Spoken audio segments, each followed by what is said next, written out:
Punk.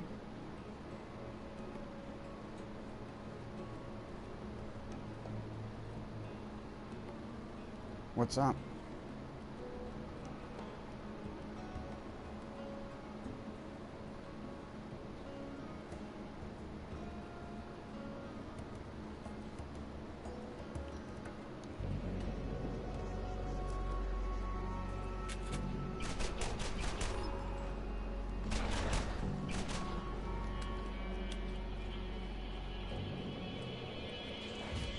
Not a lot, yo.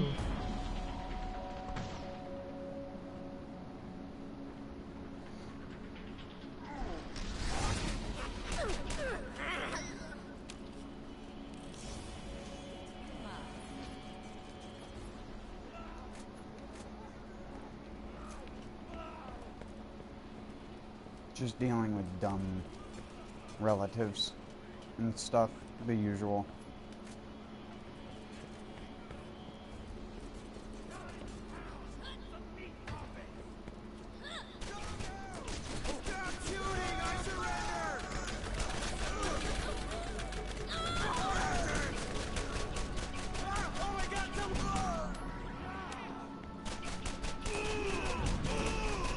I'll have.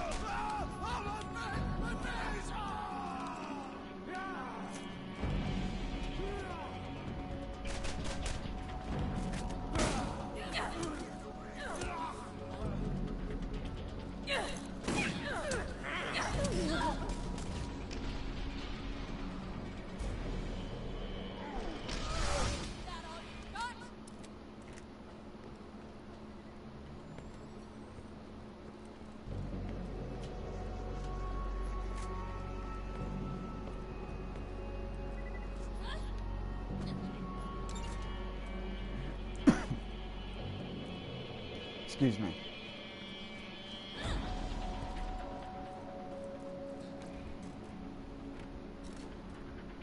I feel like I've been doing that a lot more recently.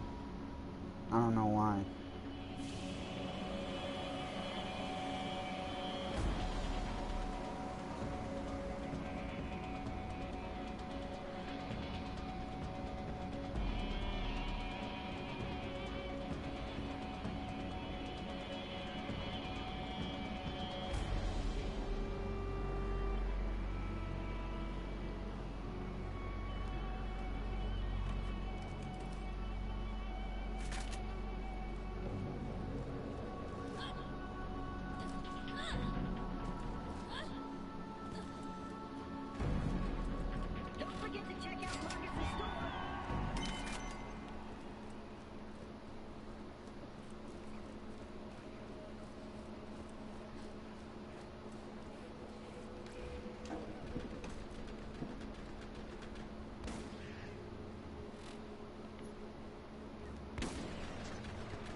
Oh, it's just, I have, like, some of the fucking dumbest people in my life on a regular basis that are the I do the opposite of what I say kind of people.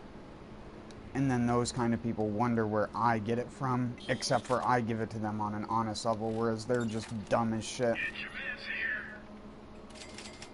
It's like, oh, they're going to a music festival. What do they do before the music festival, the night before they're about to leave? Drink a bunch of Pepsi and other things like that totally won't keep them up all night. And then they'll probably bitch that they slept like shit.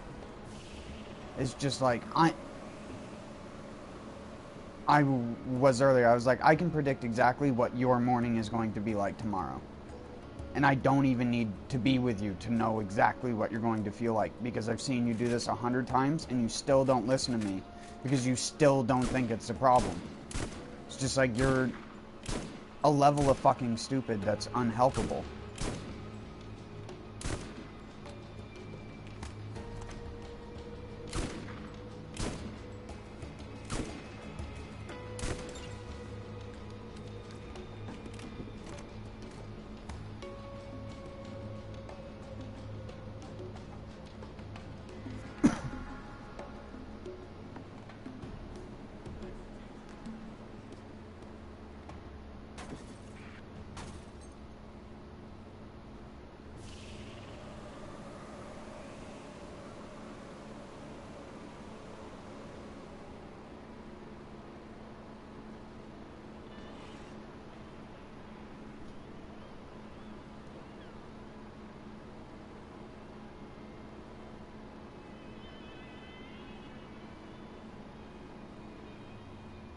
That's when you just got to let them shoot themselves in the foot and try not to care too much. You can't do that 100 times, though.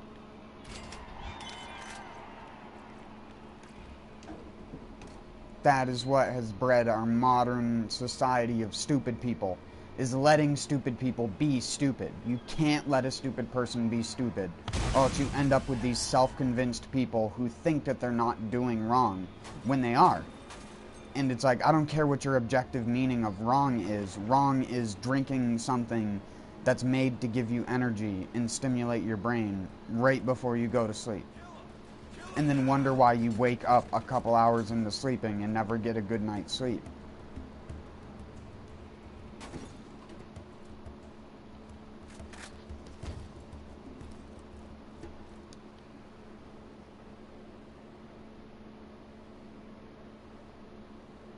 I give more credence to people who drink wine before going to sleep, because at least those people are doing something which will actually make them tired. But you also can't force them to change if they're not willing to.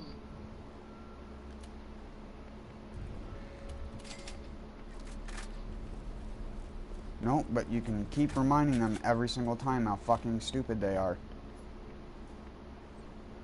And then just be the I told you so person until they're sick of having that I told you so person. And they're sick of being wrong.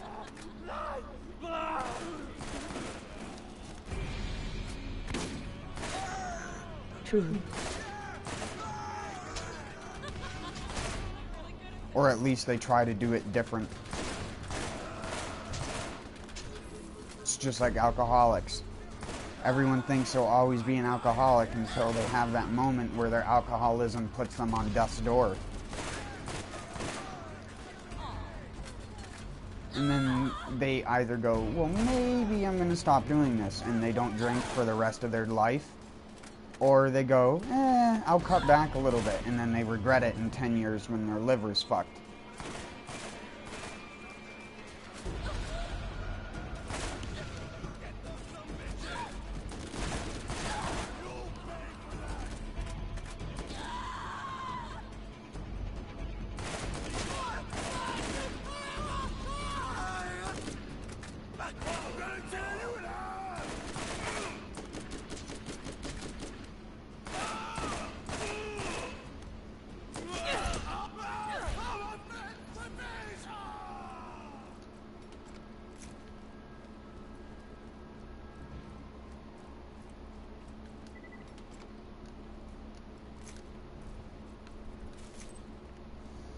Oh yeah, fuck, I never did get a grenade jumping grenade, did I? This is one of the only characters I played where the game just didn't give me one. Through normal combat.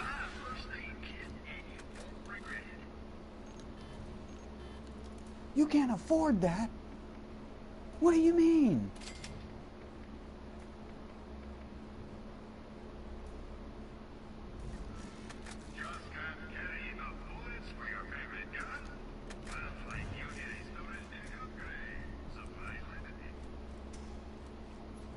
I got the best grenade jumping grenade on my Roland. A level 6 longbow explosive, which you can't get once you're over that level, or it's very hard to get it, because the game will constantly try to give you higher level stuff at the shops. So you normally end up having to settle for a 10 or a 15, which is what I had on my brick.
The turret's bullets are so bullshit.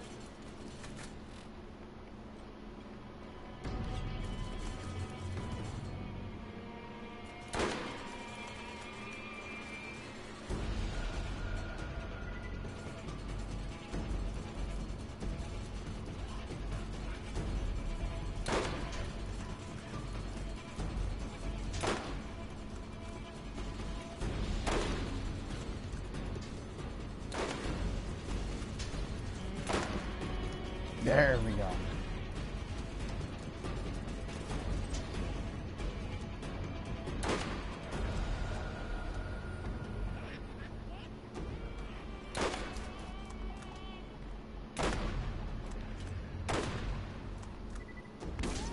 They move at such a bizarre speed, it's actually very hard to shoot in front of them. Because the auto aim wants to pull back onto them.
I keep leading my shots way too much.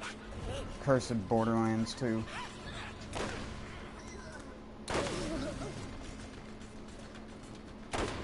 That and I'm used to original Borderlands 1 snipers.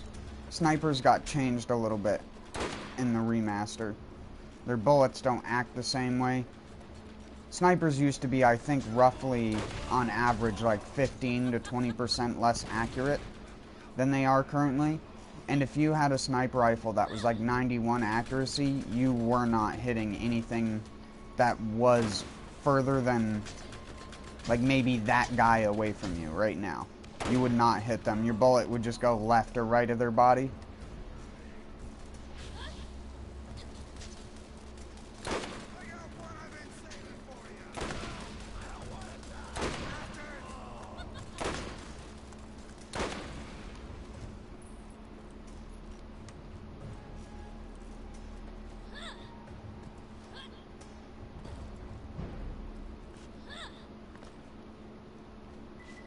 Can you do the skip with a normal grenade mod? I've never tried.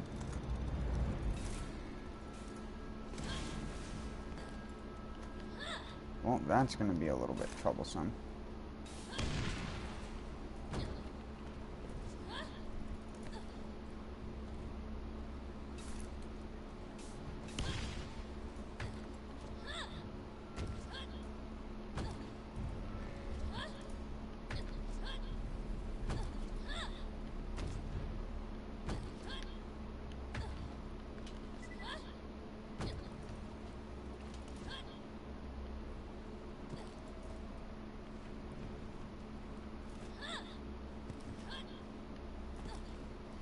God damn it.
No, I hit the button.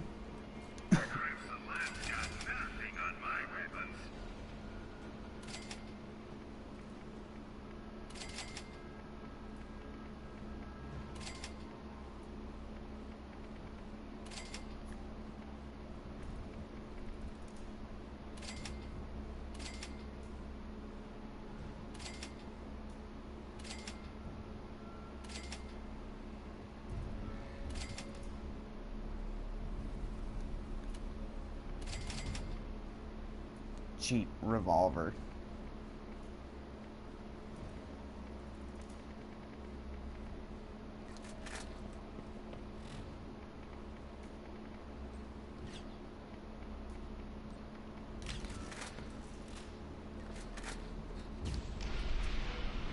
This one is a brute, and he has a powerful shield you will need to whittle down before you can hurt him.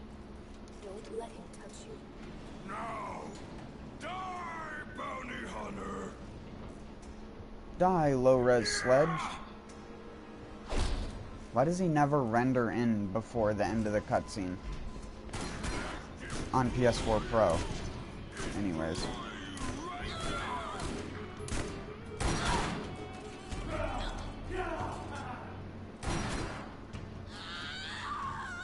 What?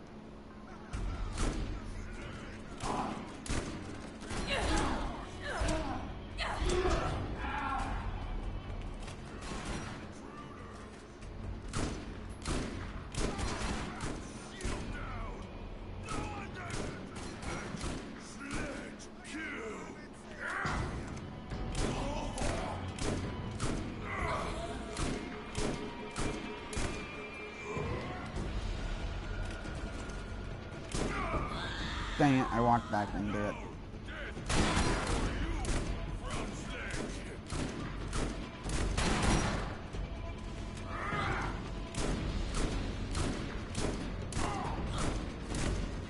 That was a terrible decision.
I bet you'd like to know what that is. The vault is real. What you are holding is the key that opens it. One part of it, anyway.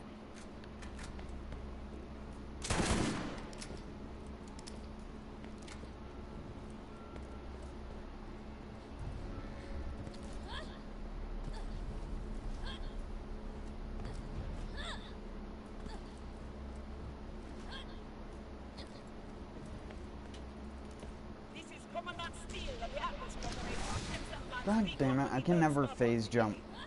I have just been informed that you have arrived on Pandora in search of the vault, and where the Immers have started killing the locals and causing a disturbance. This planet is under the authority of the Atlas Corporation, and any Iridian artifacts found here are Atlas property. Possession of such property is suspicious. I invite you to turn this weapon at once to the nearest land outpost, and surrender any information or artifacts in your possession. Consider this your one and only one.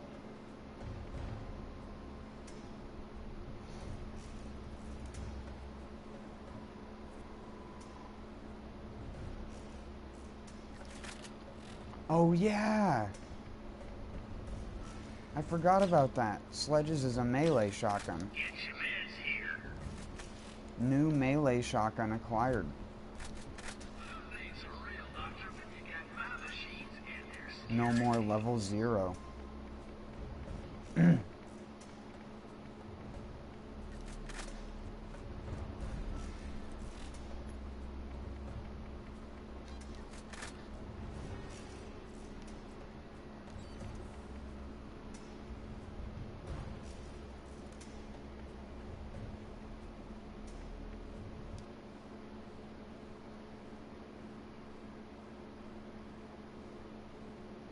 That's funny. So if I'm trying to kill someone with melee and they're at like a little sliver of health, I can just blast them with the friggin' sledger shotgun.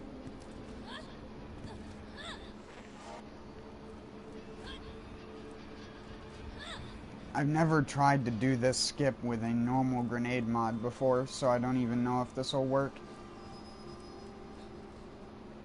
Hello there, good friend.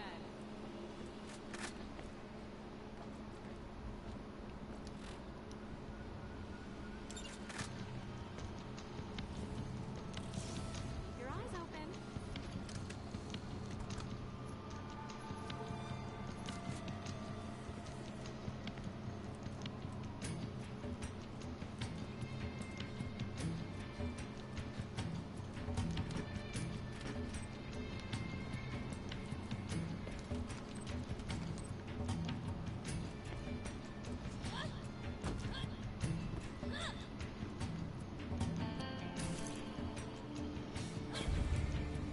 Oh, well, there's one grenade gone. Rip.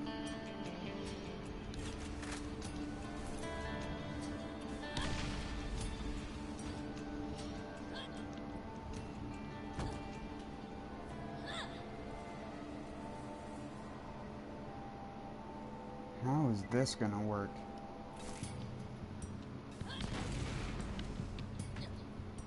Relatively easy, actually. It's kind of easier than the longbow one.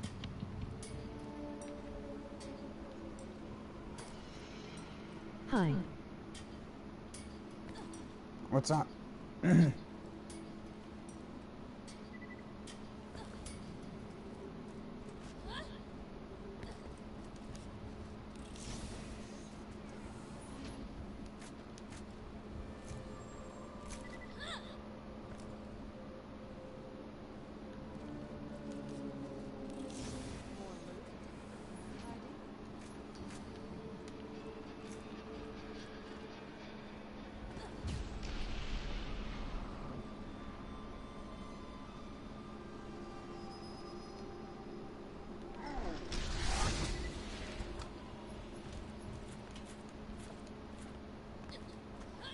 Two TMP2 Incendiary Furies out of the same chest. And they're the same exact gun. In a game with a friggin' million different guns, I managed to get duplicates. Duplicate greens at that.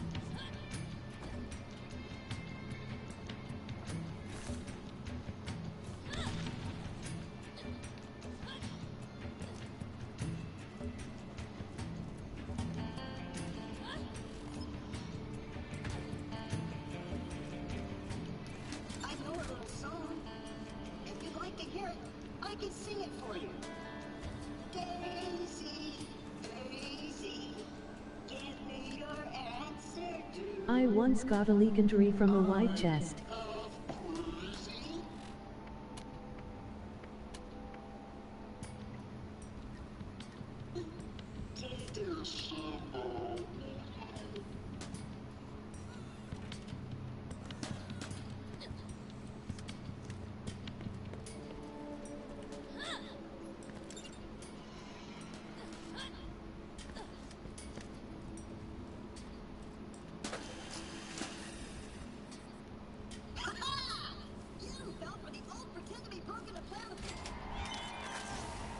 Goodbye. Deleted. Deleted by my sheer skill.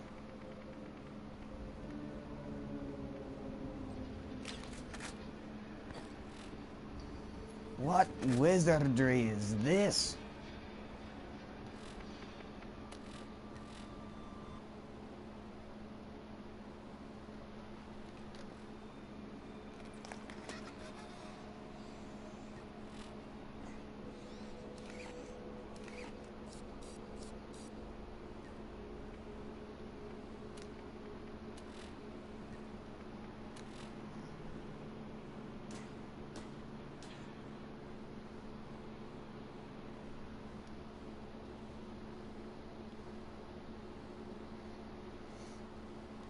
In Borderlands 2, I'd probably consider that amazing. In this game, it's not. You can get them all the time. I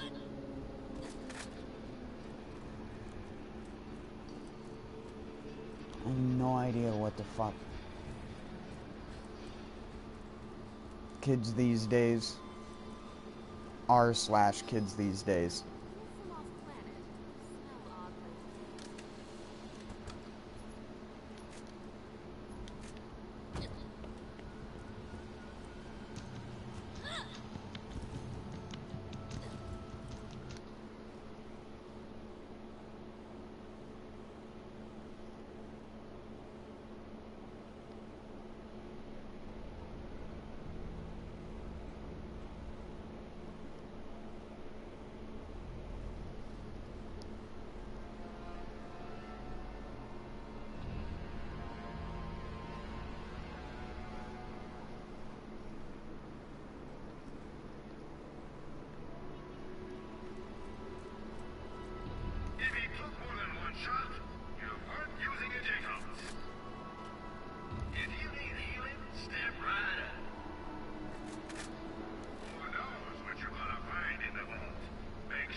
That's gonna hurt.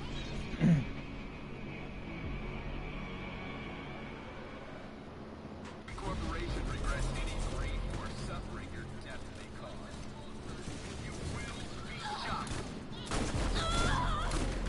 You are no match for Hyperion technology.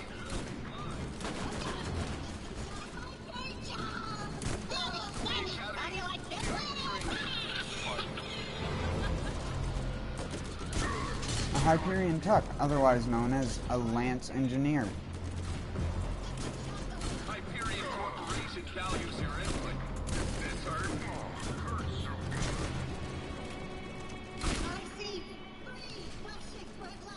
Shields down. Pain is my ally. I died for Hyperion.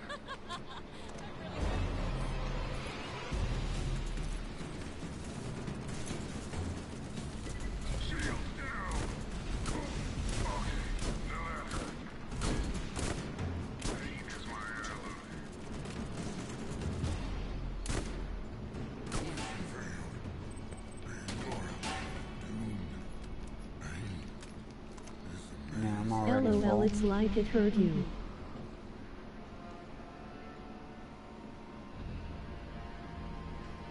What do you mean?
You seed Lanzangi and it seed we value your input.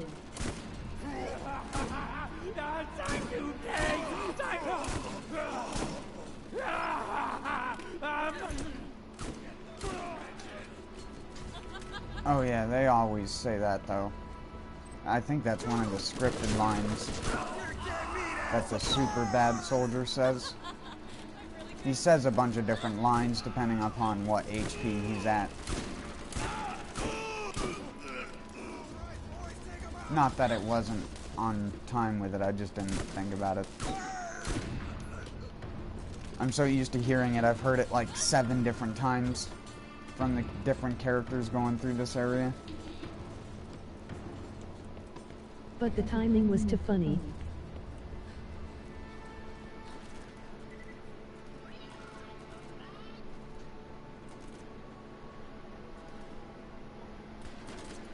Hit me with that again. Ow! Yes! I wasn't all that I could be.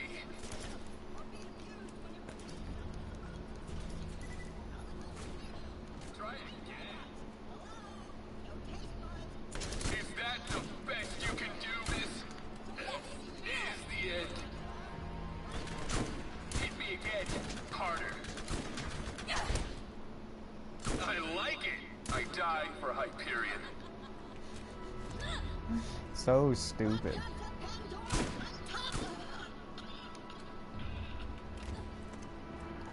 So weird how they went from being like overly positive in this game to being like the complete opposite in the second game.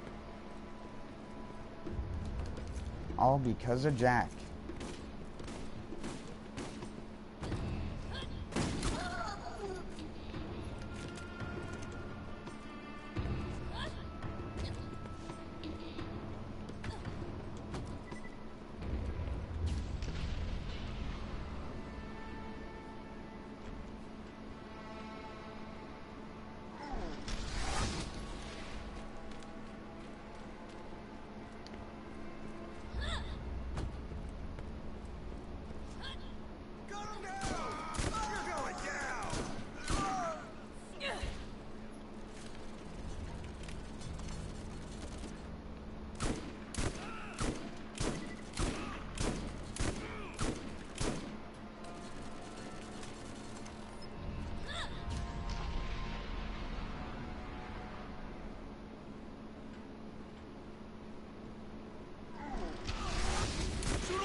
Damn it.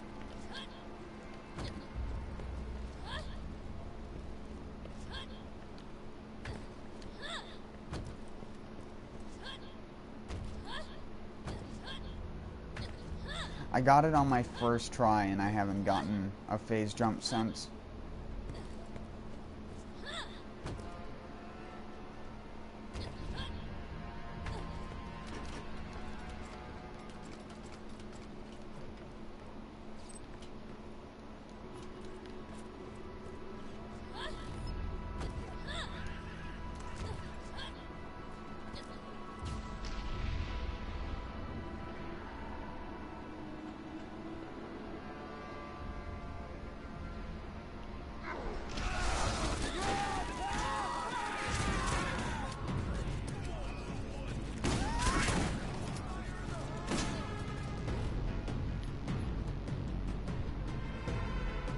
Level 2 from that locker. For reals?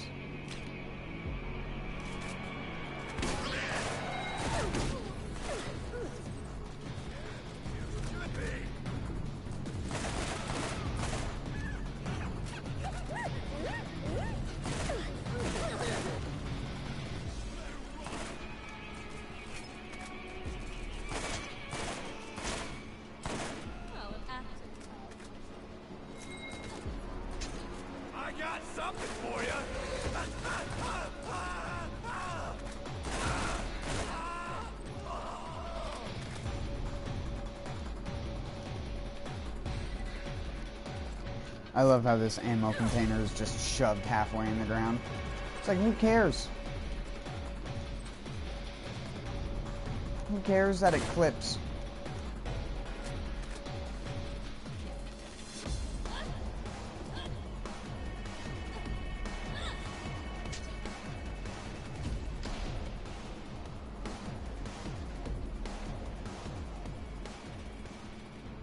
I feel bad for people who try to immerse themselves in video games in recent years, because developers have become more and more lazy when it comes to clipping and stuff like that, because they're not using software they made, so they can't really control clipping on clothing and other things like that. The few companies that do, however, normally stand out.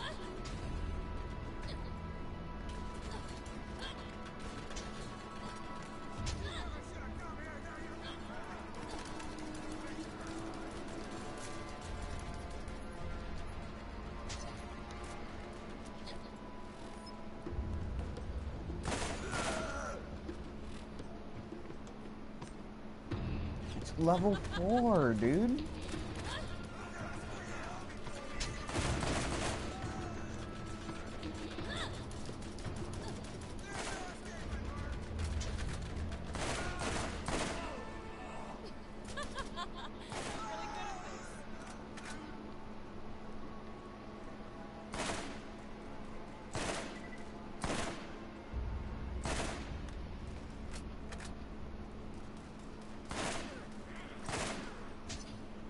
Wow, I actually hit a running midget.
Wow, that was almost a one-shot through his shield.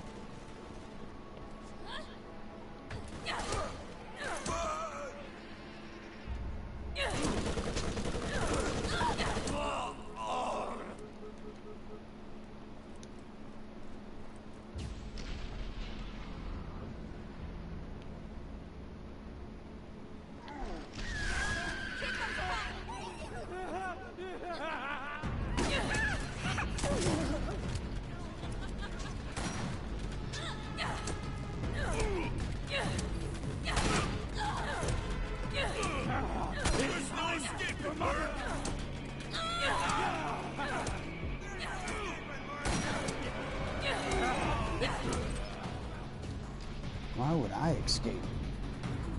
You should run, buddy.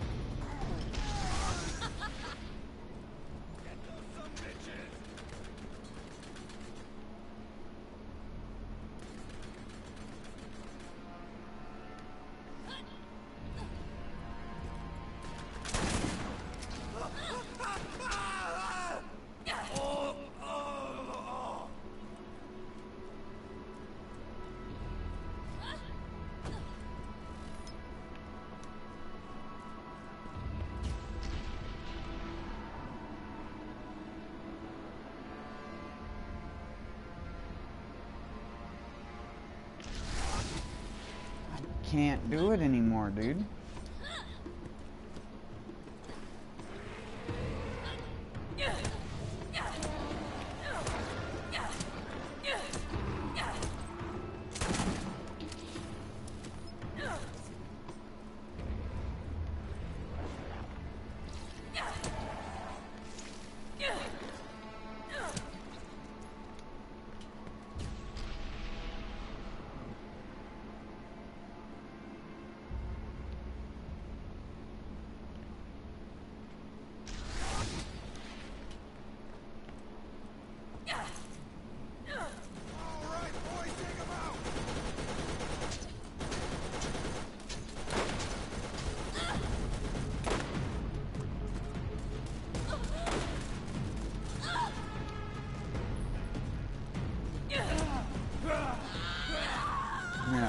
happen.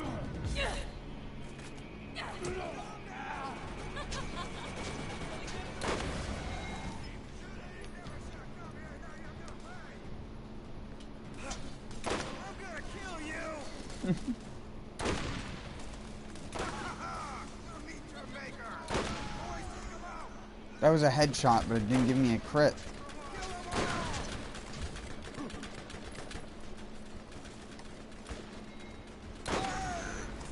So was that.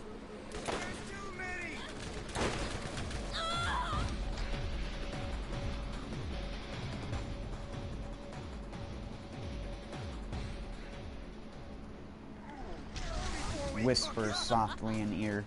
You're dead.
Hyperion asks, what good is a gun that doesn't shoot where you point? Get a gun that's as accurate as you are.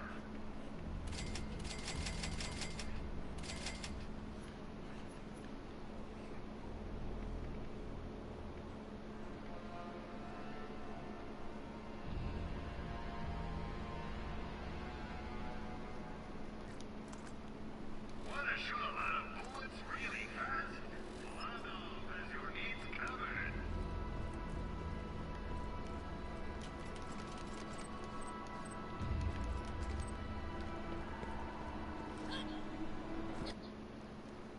If it took more than one shot, you weren't using a Jacobs.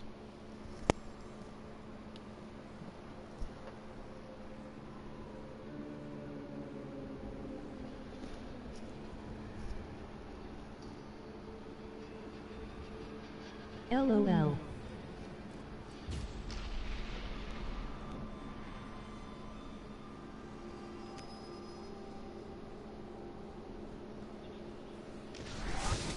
Sorry, I know I wasted that, but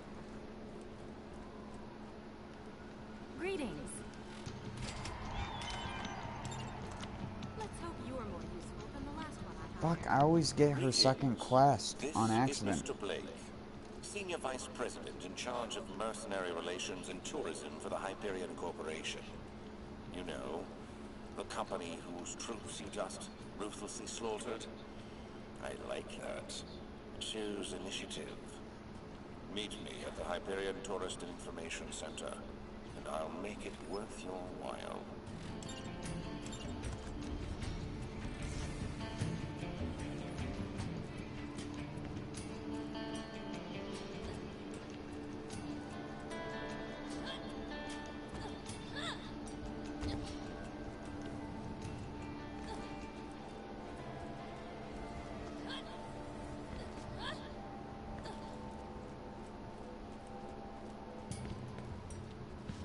Hey, I've got a job for you. Me at my shop. Why? Why did I decide to wear wool in the desert? Good luck. Hyperion cares about your safety.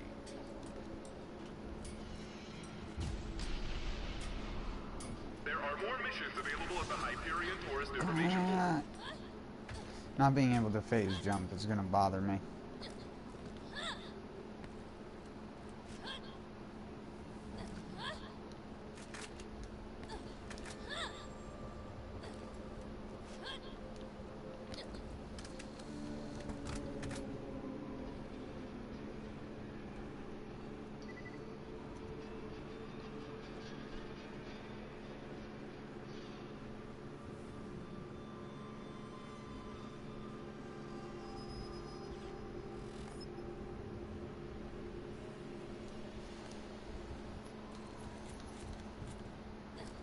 Was that gun above my level? Weird. Did you see that? One of them had a red border when I picked it up.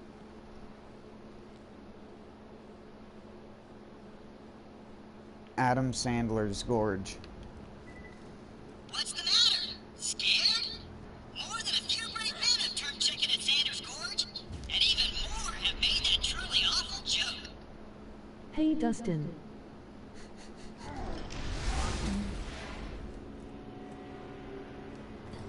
What's up, Matthew?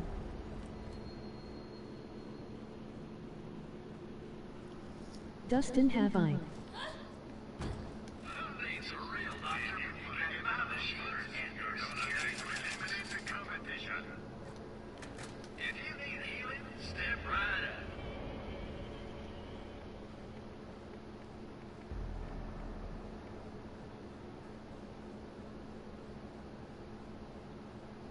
Dustin, have you ever played any of the Dynasty Warriors games?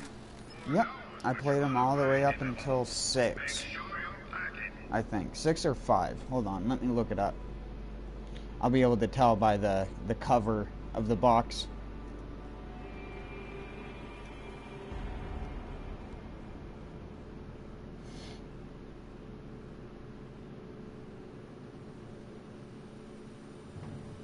Yeah, it was 6. On the Xbox 360.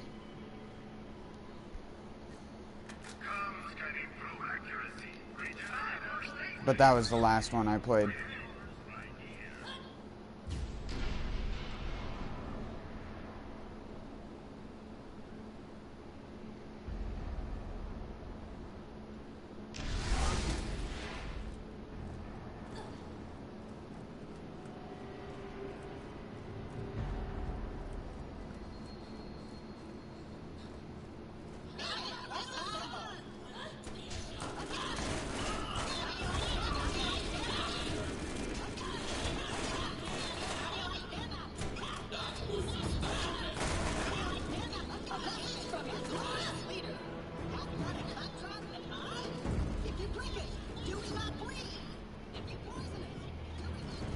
Have you played the 7th one?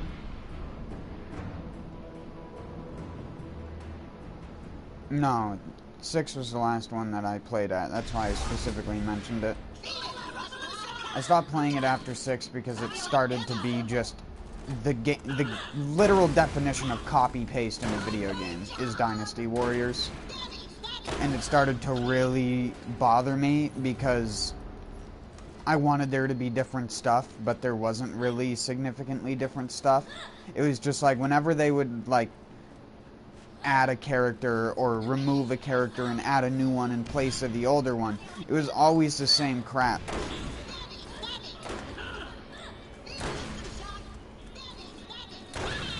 And they didn't evolve on the combat at all. It still felt really clunky.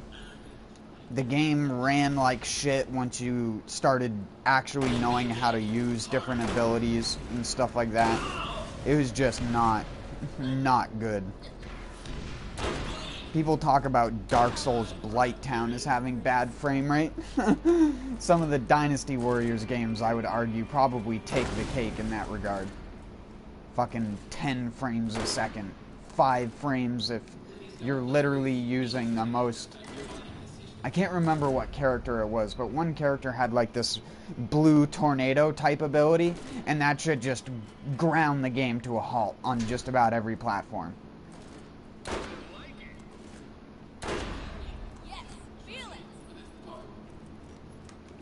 And I was just like, you know what? I'm kind of done supporting this. And I think a lot of other people have followed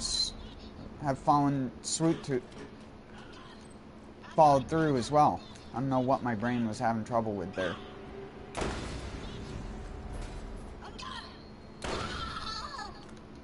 How do you like them apples?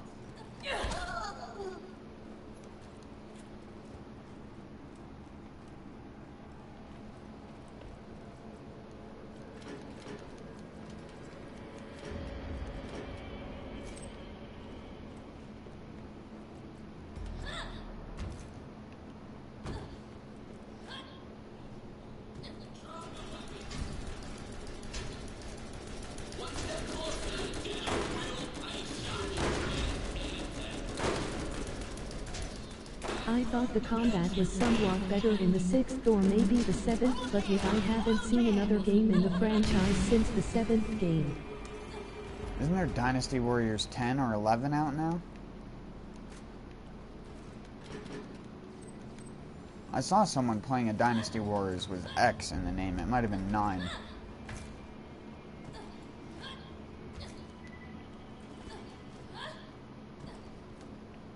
Wait, no, 9 would be 5.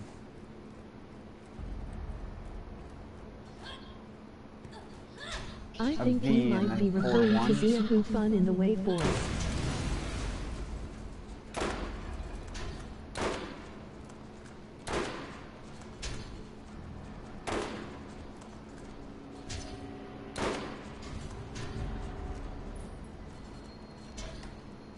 There's a Dynasty Warriors X on the PSP.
I like the franchise, but you are right, the combat amongst.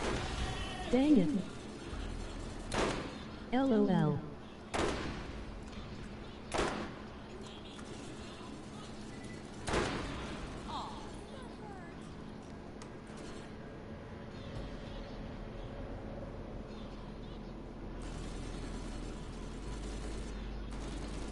Yeah, they just never innovated on the controls. It's like sort of the problem that Monster Hunter had, but Monster Hunter made it a little bit better in World. On top of adding a whole bunch of new stuff and already having a recognizable gameplay system that has been established for years. So like, albeit... But you are right, the combat amongst everything else seemed repetitive. Why did it take the bot so long to say that? I noticed that was happening with my friend Teddy the other night. For whatever reason, sometimes the bot takes like 10 seconds to say a line sometimes. To the point where if a second person types in chat, it'll sometimes say the other message before the other one. And it's like, how does that even work?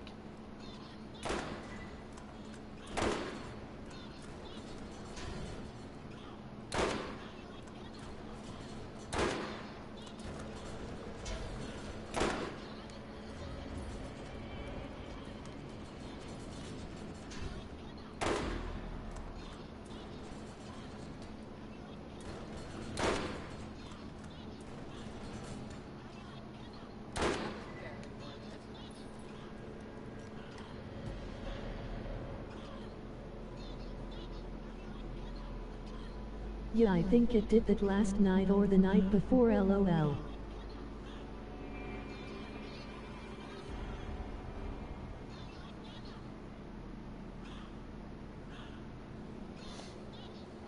It's not even that the combat is repetitive, it's intentionally so. It's a Musu game. You're meant to just kill swaths of dudes over and over and over again. That's just the basis of the game.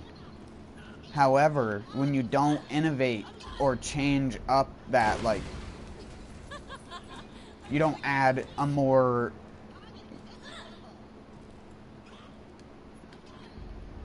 how would you say it, like a more fleshed out character system in general, instead of it just being like, this is the character and this is what he do, and then it's just like, you do that. It's like, as much as I hate being like, every game needs character customization now, it's like, if you're gonna have shitty controls and like very old feeling gameplay, you need to have something else there to add into it. You have to. It's not even an if, you have to. Or else the game just does not feel right. You just feel like you're wasting your time because you're not enjoying the combat and you're not getting anything out of actually playing the combat that you can feel like rewarded for.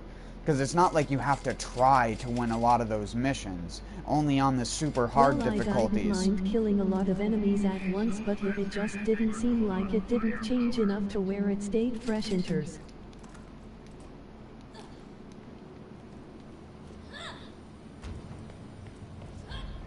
No games do. The only game that could get away with doing something like that would be like Neo or Borderlands, for example. Because it's about the loot along the way, more or less the gameplay. Because the gameplay is just a typical shoot-and looter cycle, except for it's ludicrously difficult compared to most things. Nevertheless, you must be stopped. So I brought some old friends out to play.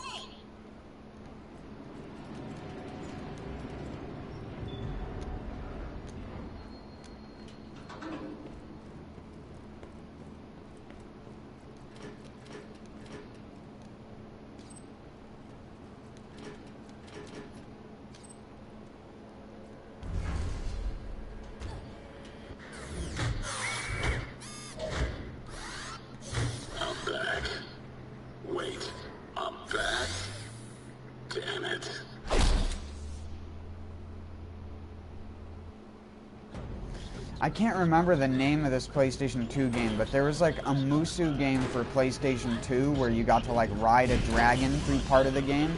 I can't for the life of me remember what the fuck the game is called. And I owned it. But I lost the game like ages ago. And I just have never been able to remember the name of the game. I originally found it on a demo disc, and that caused me to buy the actual game because I liked the demo. Funny how that works. Because of that bullshit is the reason why we have fucking shitty game developers nowadays who are so lazy. It's all our fault for buying into that shit early on.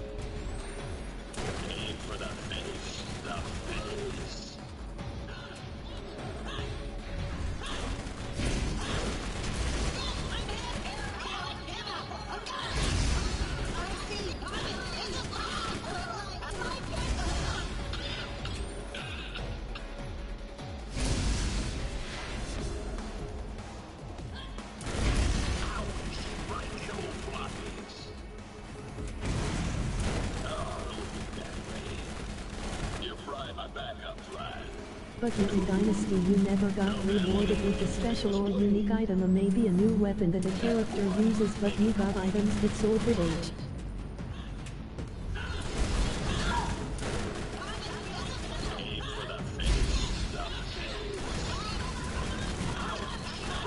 Was the game Dragon Guard? Actually, yeah, I think that might be it. Hold on, I'll have to look it up after this.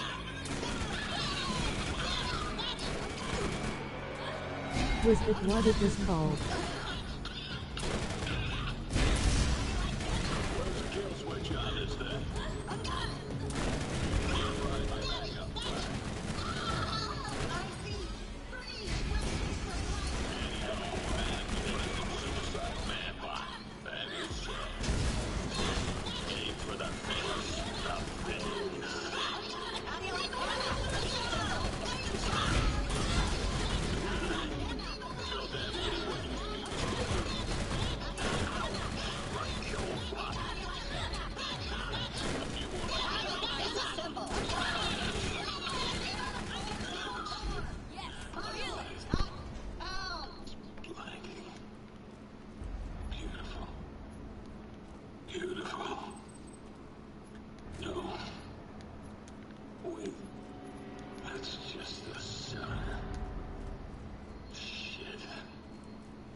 A mere taste of the pain to come.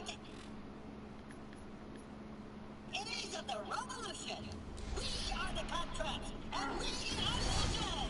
I never played that one that's called Reign of Fire based on the movie where you can as army hunting dragons you can choose to be a dragon F.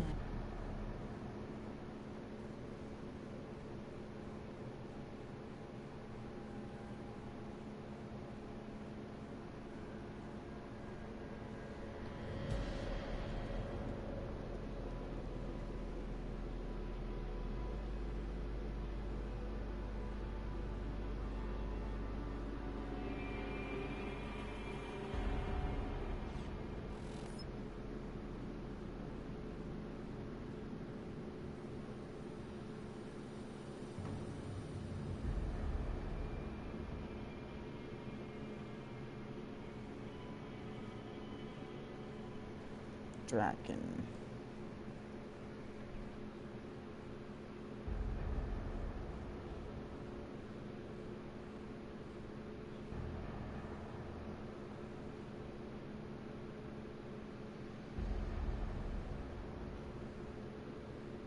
Yeah, it was Drakengard.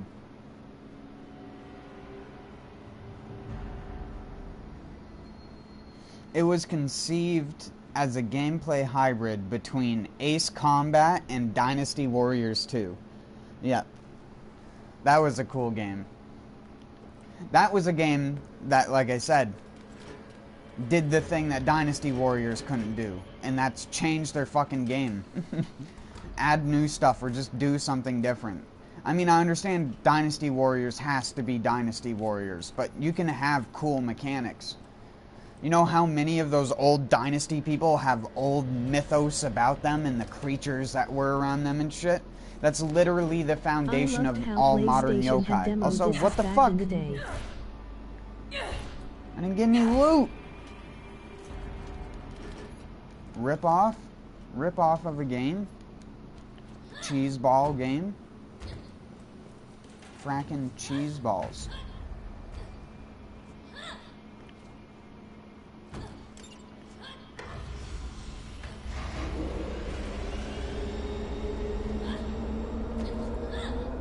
Outstanding. You managed Double to do anarchy? possible what my team thought impossible. Way to capitalize on lowered expectations. Head back here. I didn't even see that on the ground. Operation Trap. What the Trap, fuck? Trap.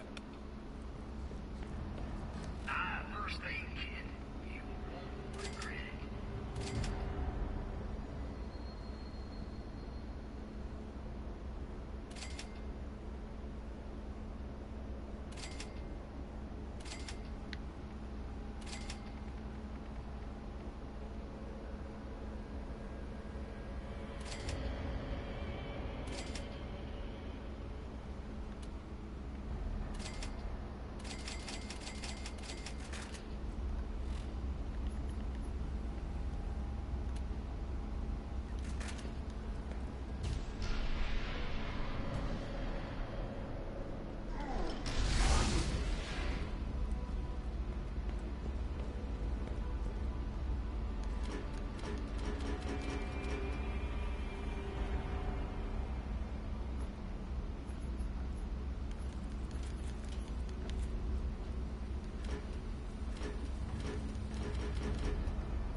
Two things without loot. What the crap? Do you have the PlayStation Classic Mini or plan on getting one? Of course not. That's called a cash grab. Non-updatable, non-changing software that doesn't even have good games on it. Has like 3 good games and then 17 other ones which didn't sell that well or only sold because of their presence on a demo disc or something like that, but weren't actually that good. That was the days where beta testing was just barely starting, because I'd do the demo and they didn't have to make it work properly, and then the game came out and it had a bunch of glitches and you were just like, well, that's what you get.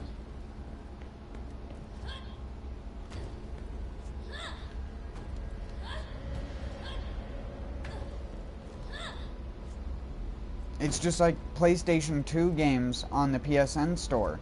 They could release like the Robot Wars PlayStation 2 game, which was really cool, and make it like online. I might not get one cause I didn't play a lot of PlayStation games back in the day. I was more into N64 Sega Genesis.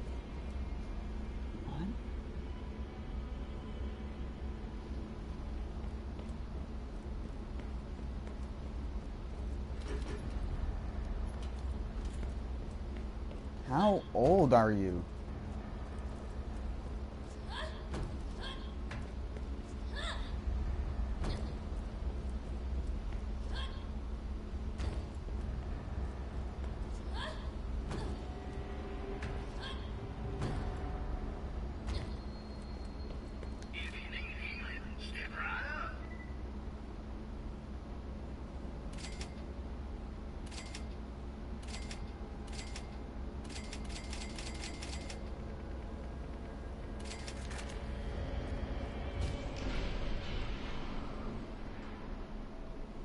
Yeah, but there's one USB plugin you can buy where you can download other PlayStation games onto the Mini from the internet.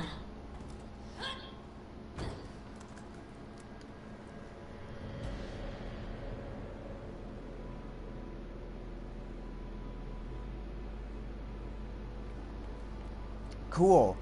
It's still from a specific set list. And you have to go through a bunch of shit just to do it. 1987. You need to put your birth date, dude. I just asked how old you were.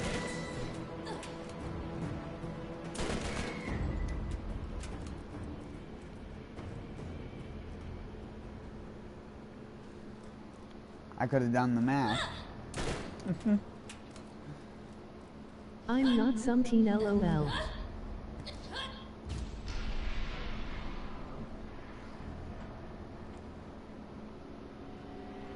It's so bizarre to me that several of the people who have watched my stream regularly, and I'm not saying this just because you said that, it's a common thing apparently for me. I mean, I do have kids that watch my stream, but because I'm such an like overly sarcastic initially upon meeting a lot of people, I don't normally have a lot of energy, and it's why I love it when people come by on days when I do have a lot of energy, and they see that and think that that's how I am all the time, and I'm just like, no, sorry to disappoint you, dude. It's a friggin' salty spittoon over here.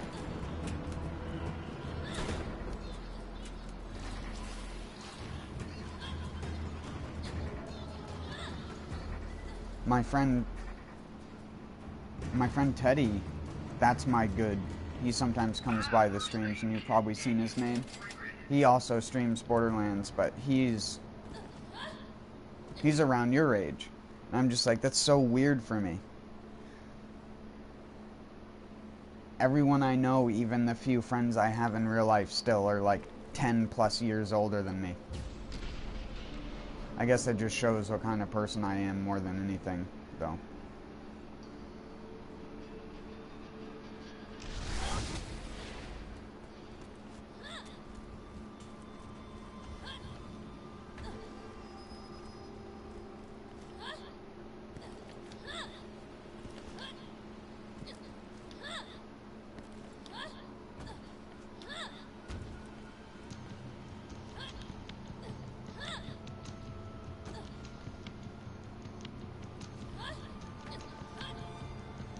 Oh my god.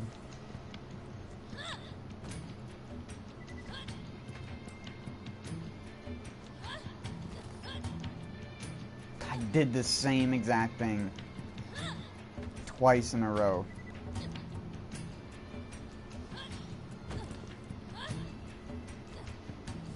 Super stupid.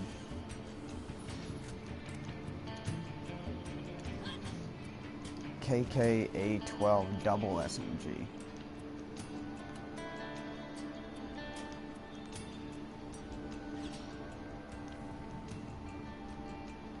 I'm not disappointed. I respect that you are different, much like everyone else is.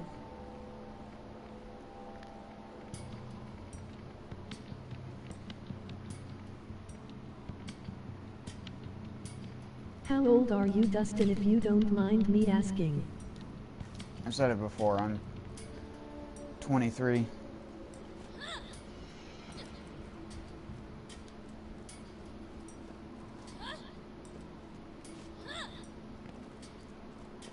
Your opinion I is turned 24 this year. You are dismissed.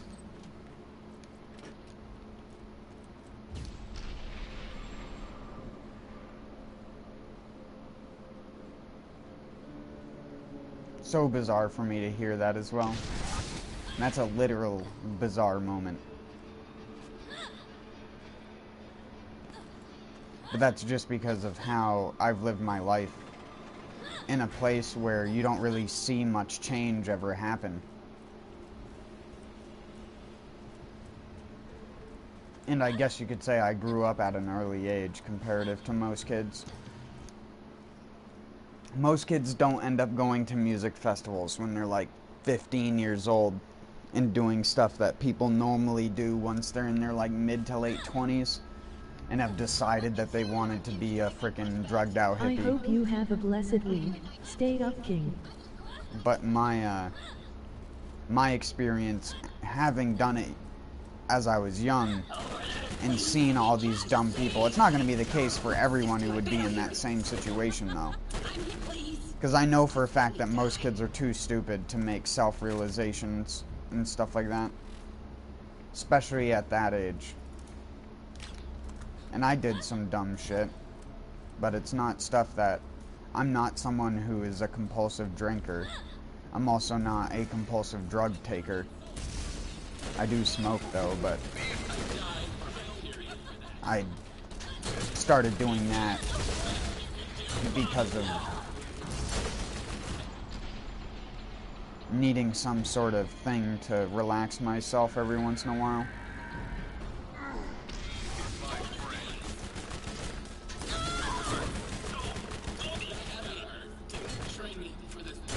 I wasn't ever peer pressured into smoking. It was just always something that I was like, I want to try because I've seen other people do it.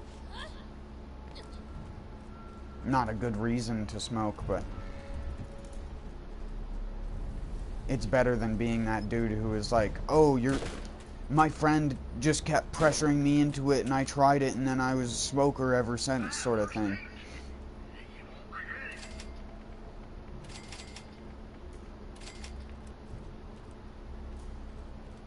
I made that decision.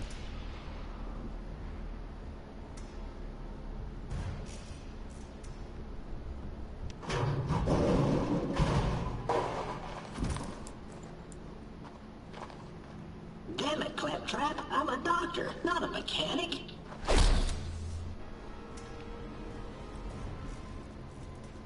Open wide and say, ah. Look out, there's a thing there. My bad.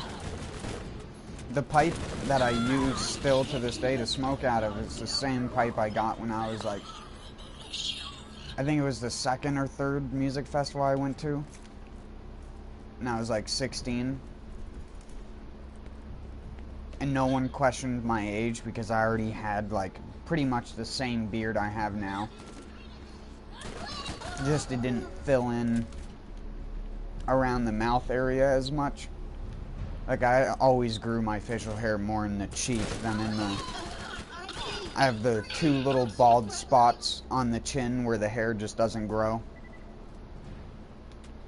Like it grows along the bottom of the chin, but there's like two spots slightly above it on either side of the soul patch that just doesn't grow hair. It's smooth.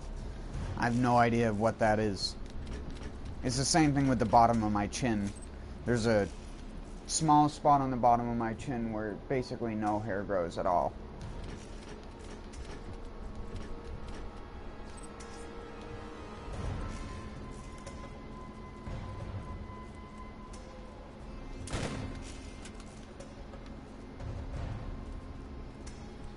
But I have facial hair that goes all the way up my cheek, up onto my cheekbone, and gives me what a lot of people always refer to it as, a Wolverine look. A lot of people always make that joke in real life, that I either look A, like Jesus, B, like a hippie, or C, like Wolverine. Or hippie Jesus Wolverine.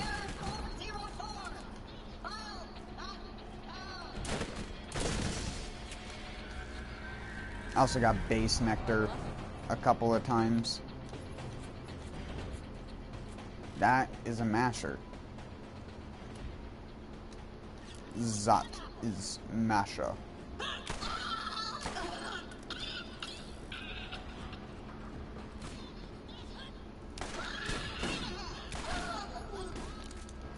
Error 404.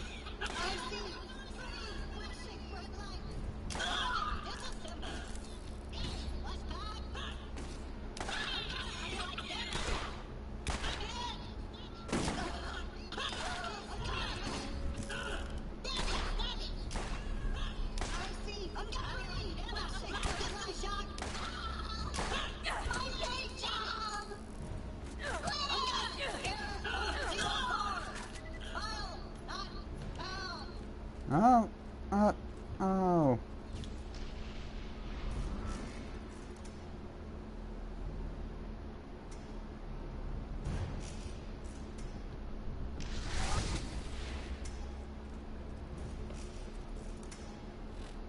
Mini-map.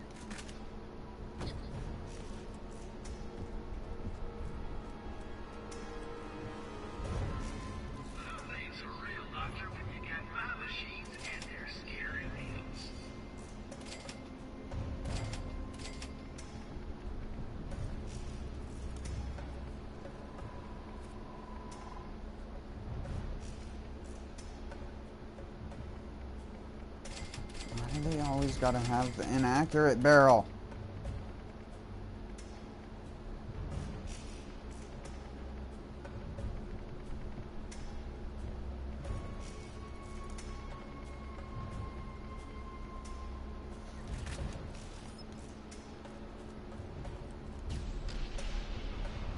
Stupid machine guns. I'm gonna blow up that chest on me.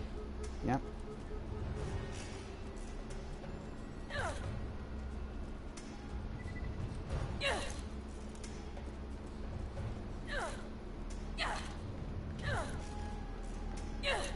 Like, you always see video game characters trying to do this with a shotgun to hit someone. Try and do that in real life and see how much force you can actually put into it. And you'll be like, what? There's a reason why you don't do this with a shotgun when trying to knock someone out. You take the gun and you, like, hold it outwards and you just swing the butt end out. Or you just punch forward with it in both your hands. You don't freaking curl your arms inward and then rotate it outwards like that. Look at her wrist.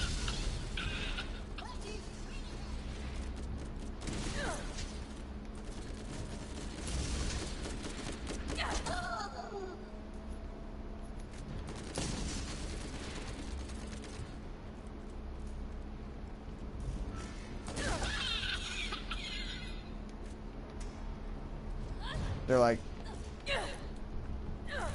try and do that position with your wrist.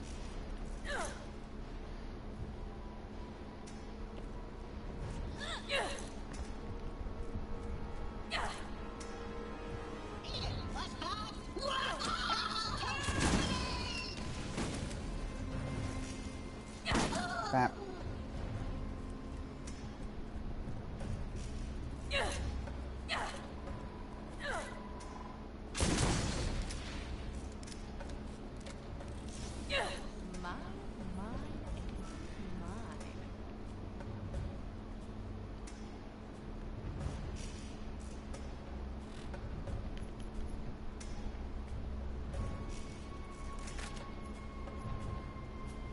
Wait, shouldn't that have melee damage on it? It's a melee shotgun, but it has no bonus melee damage because reasons.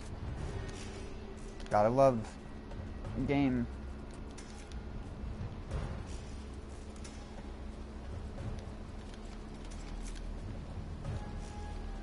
Well, actually, we'll be able to test if it gives melee damage, because it may just not be listed on the card. So before I write it off, I'm going to put it on and do the scientific method. Alright, so we hit 219 with that. That was, what level was he? He's level 15. There's a level 15 one without a shield with this on. And I crit him, so that doesn't count.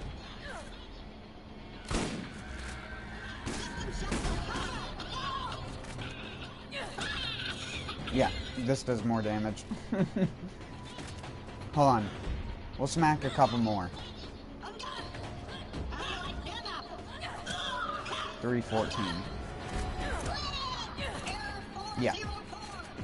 It's a melee shotgun without bonus melee damage. Because reasons.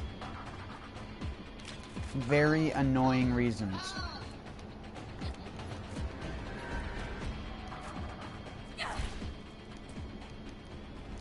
Oh yeah, I was playing the Crew last night.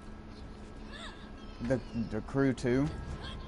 And no, the game didn't crash, because that's probably what you were thinking I was going to say. But they made a new summit, and the summit is so hard to get. Excuse me, game. If that was a legendary, it would have just went through the floor.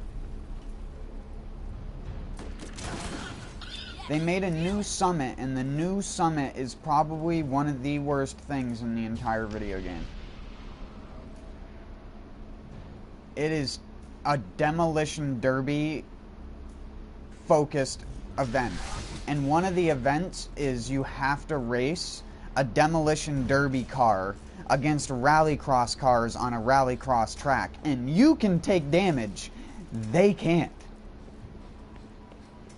And if you hit the wall too hard one single time and your tire pops, you're just fucked. You just might as well reset, because you're not going to get a good time unless you can run it perfectly. It was such a hard summit that the upper echelon for the points for Platinum was in the 600,000 range instead of in the 1 million range, which is what it's been for the past like 4 or 5 summits. It was so atrocious. Then there's like 5 demo derby events.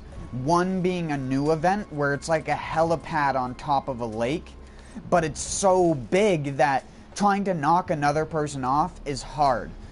It's hard to get a ramp. It's hard to get speed up because there's 2 flappy paddle things in the center of the map and 2 Acme spring boinker things in the center as well.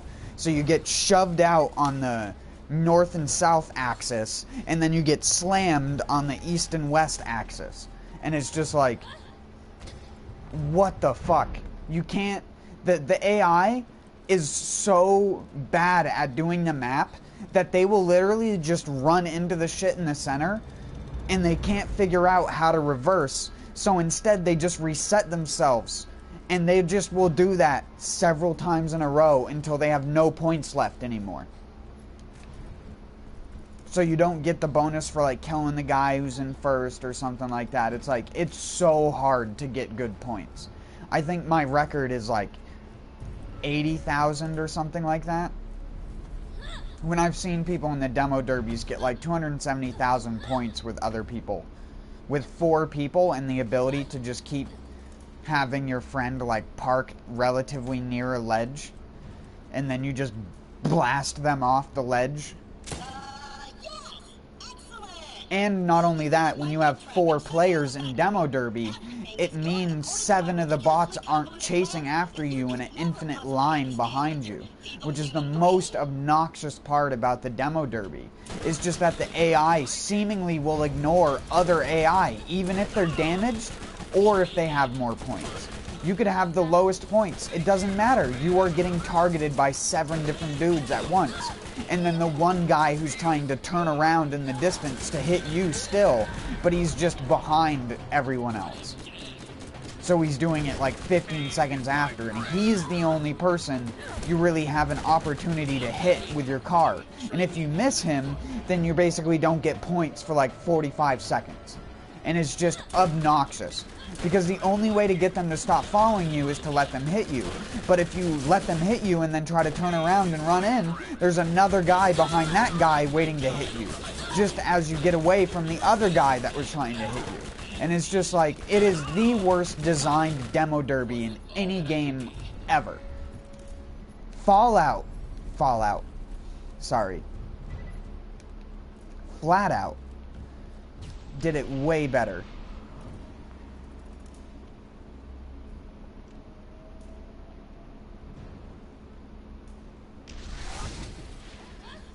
Flat Out 2 is like one of my favorite racing games, and they fucked it up with Flat Out Total Insanity, and I never bought the PS4 Flat Out for that reason, because it's not made by Bugbear. It's made by the shitty company that made the handheld game, that took the fucking name and soiled it, and turned it into a goddamn piece of shit.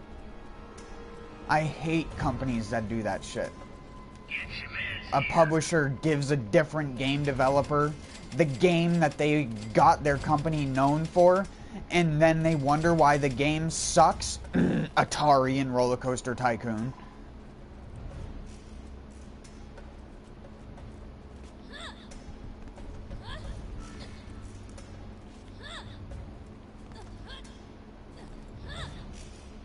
The guys who made Roller Coaster Tycoon instead went on to make their own tiny company and made the game called Planet Coaster, which I can't run on any of my computers, but I always wanted to play that game. I love roller coaster games, and not just for the building of roller coasters. I like making theme parks. Like I said, I'm not a creative person when you ask me to just draw a design. But if you give me stuff to work with, I can create you something that looks pretty decent.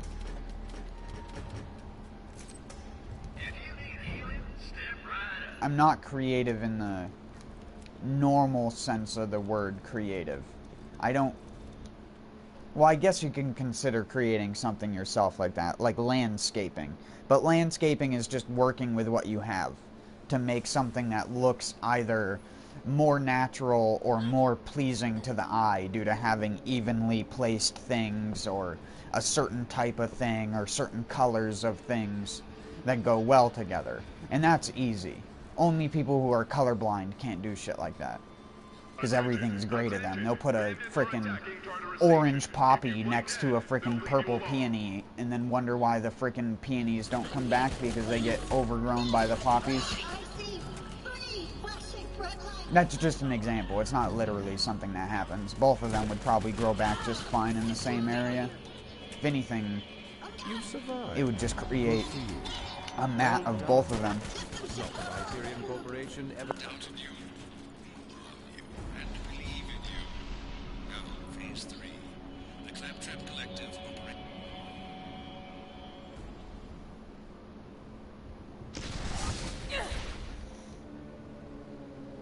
Simple knowledge stuff and using it to your advantage is the easiest thing that people can do on this planet, and yet most people will have to think that they have to rely upon their own ability to make like a fucking abstract design because we've gone through all of everything's design nowadays.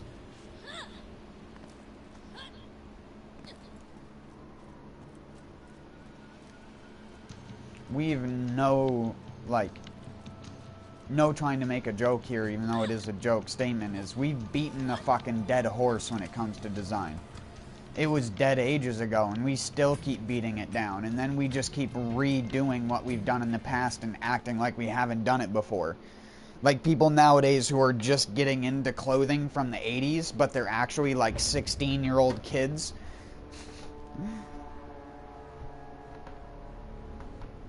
And now it's like the fucking opposite. It's like when I was a kid, everyone wanted bell-bottom style jeans or like baggy jeans. Not because they hang down on your ass, it just looked like they did because the bottom of the pants were really saggy. But now kids just buy oversized skinny jeans and just pull a belt half loose around their waist, and the fucking kid bends over, and it's like, you literally aren't even wearing the clothing anymore, sort of thing.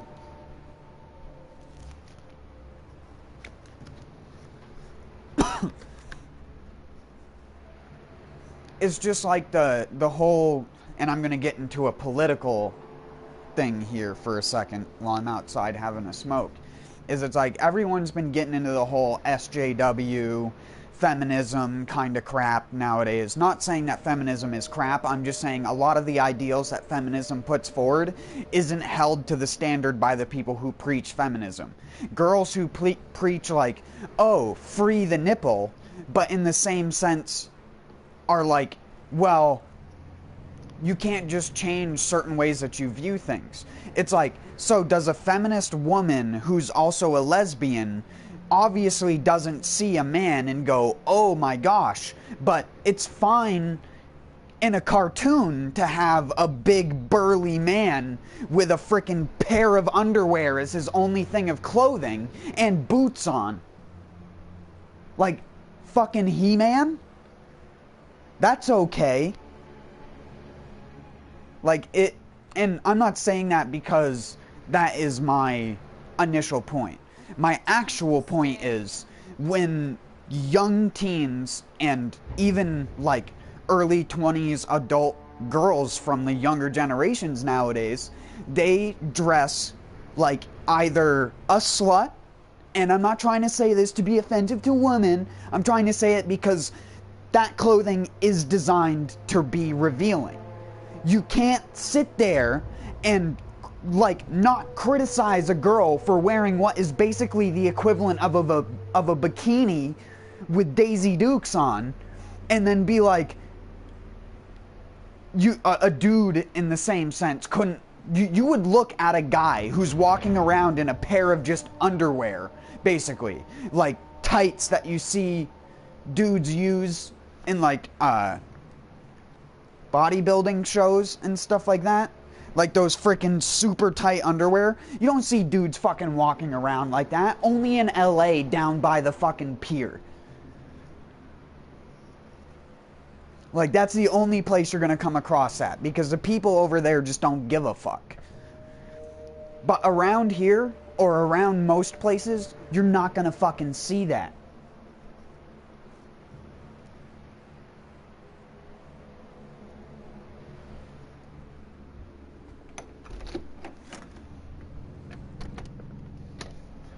But whenever you do have like a guy that is decent looking, and women want to act like they don't sexualize dudes in the same way that a girl looks at the same way a dude looks at a girl. There are people out there who are convinced that girls are so up their own nostrils that they somehow don't look at a man and go, that man is sexy. They do, all the fucking time. They just don't like to realize that they do that in the context of talking about feminism. Or, like I said, they're a feminist lesbian, so they're double, like, angry at men all the time for just no fucking reason whatsoever.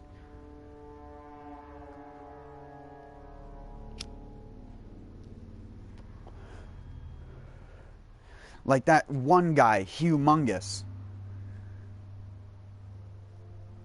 Everyone stand up for Humongous.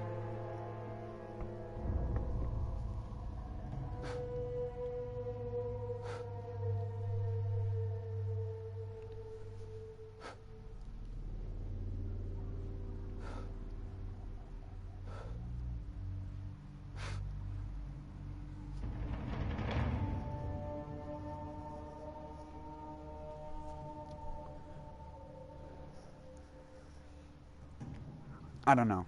I hate getting political because there's always extremists on either end, and no one can ever agree on anything because humans are the cause of their own problems.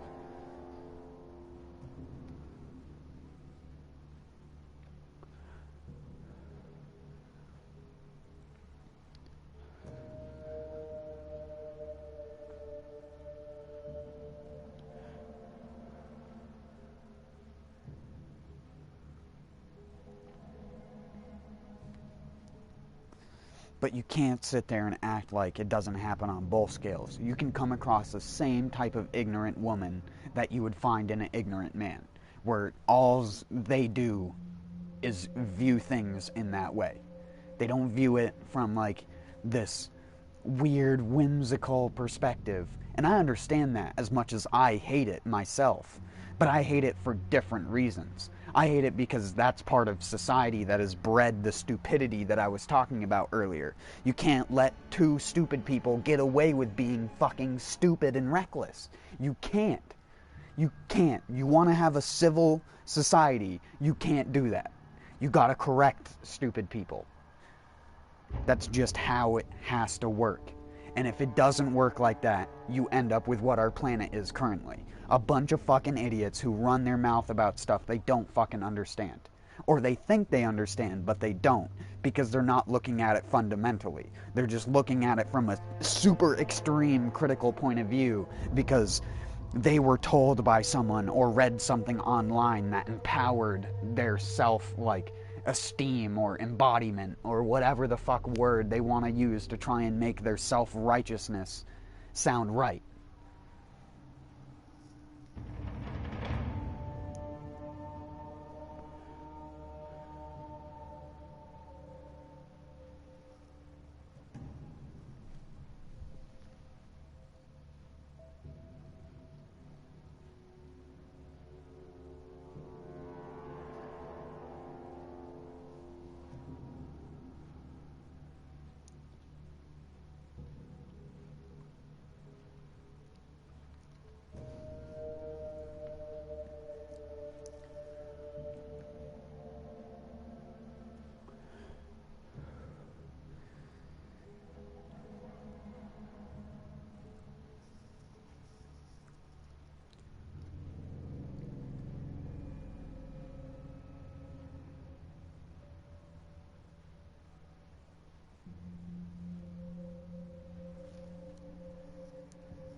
I always try to be a very moderately mentalitied person. I don't like being an extremist, even though I am salty, and I do get pretty extreme when I talk about developers and video games. But again, I think that's more so due to my passion for it and my hatred of what is happening to modern video game development. But really, that hatred's building up for just about every single thing that has to do with society and modern everything. It's just so anger-inducing.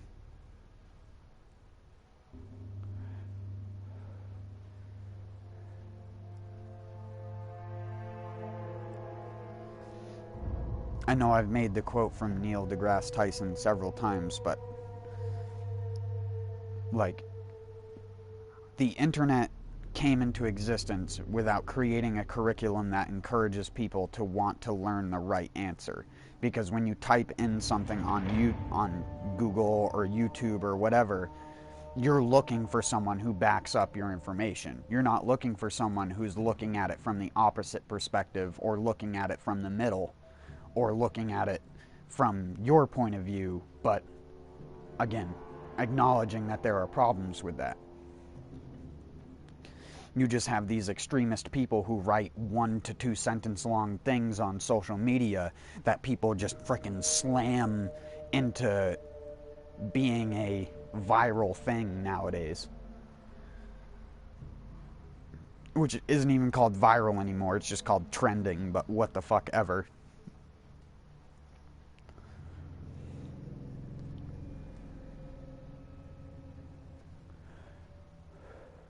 Just different flavors of the same nonsense.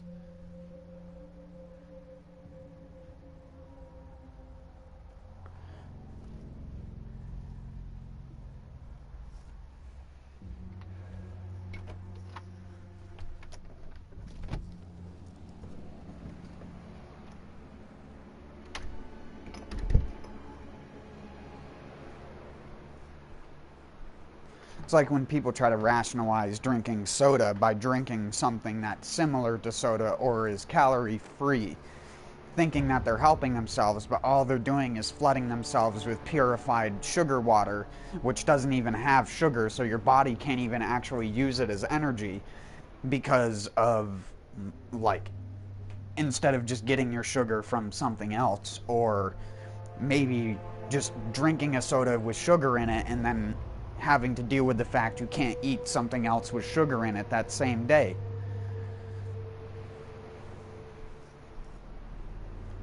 At least that type of sugar.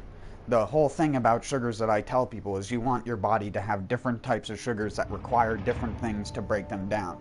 When you're putting a mono or a singular type of something in your body, you're automatically going to have a worse time. Your body's not made to intake a singular thing in very high amounts. You have to get natural sugars, sugars that your body has to break down fibers to get to. I always try to refer to that as a drip feed.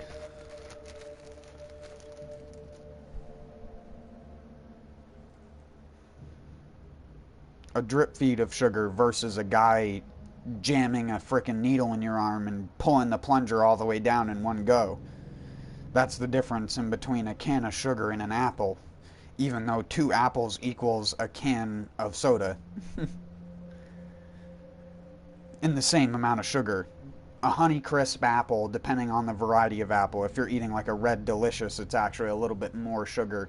But it's like, to give you a rough estimate, most apples are anywhere from 12 grams of sugar per apple to 24 to 25 grams of sugar per apple for the sweetest apples. Yeah, again, that means 2 apples is a can of soda. But the sugar isn't released instantly. When you eat it, you're getting a little bit of sugar in your saliva initially, and then when those pieces of apple go down into you, they have to be broken down, and as the cell walls degrade and it basically starts to get digested, that's when that sugar's released. Not upon it hitting your stomach, and the second it gets into your digestive system, it's already gone. The sugar's already into you. That's why you can drink a soda and feel that sugar rush within like 5 to 10 minutes. Versus if you eat like a bunch of raspberries, or you eat, like I said, an apple, you don't get a sugar rush from eating an apple, do you? No.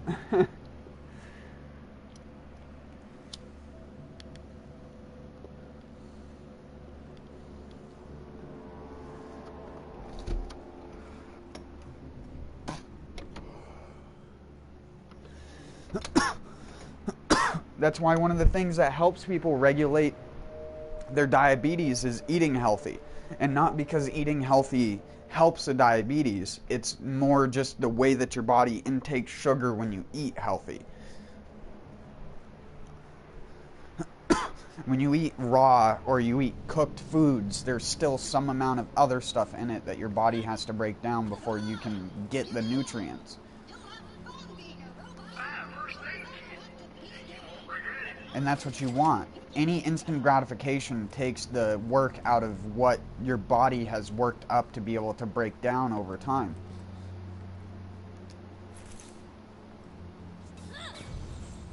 Oh, yeah. Right.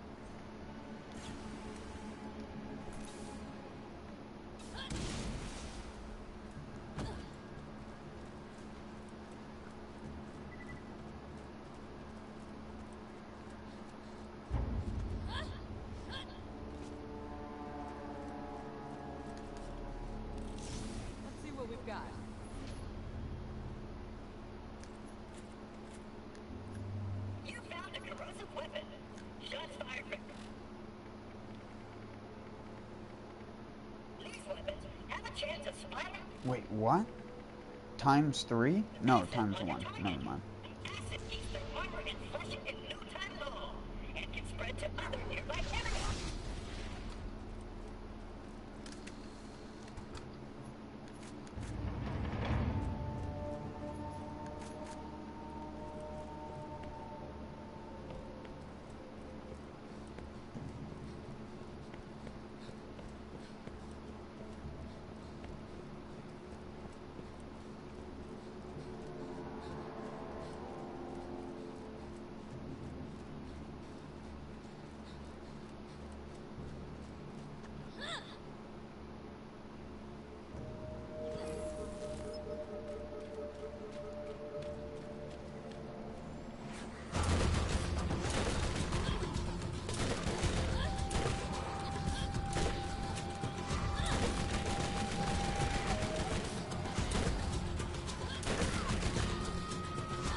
turrets.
The key works. Really besides the point.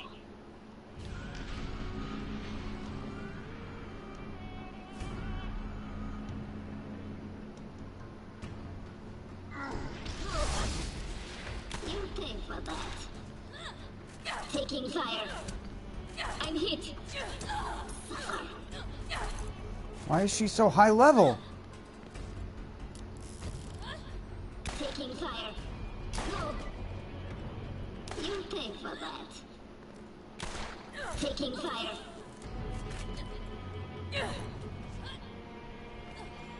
I'm hit.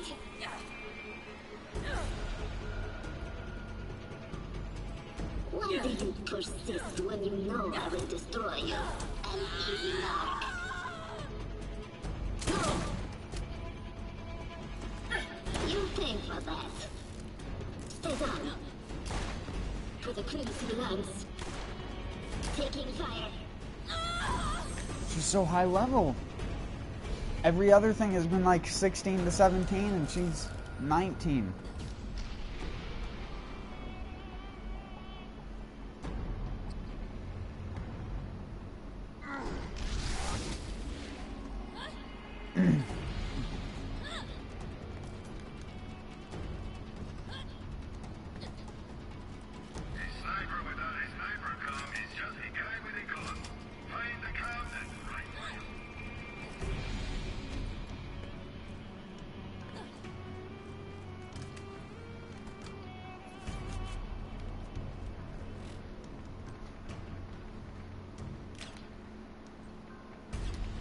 Get the dots going.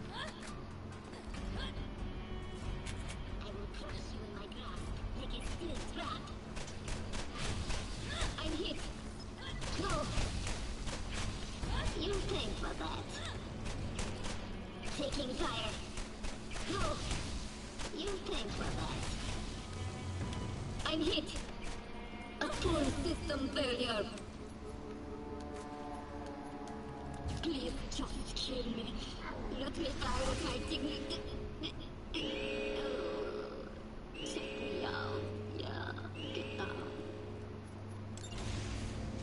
Ja, get down. Das wunderbar. Get down. What do you mean it's wireless? Of all the stupid... No matter. Let the oppressors come. Wait till they get along. My name is Hans. And it is time to get down.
Hard game.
My controller. Just shows how I don't even have my hand on the analog stick right now.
That's why they don't normally do 120 FOV in most games, because that kind of stuff will happen.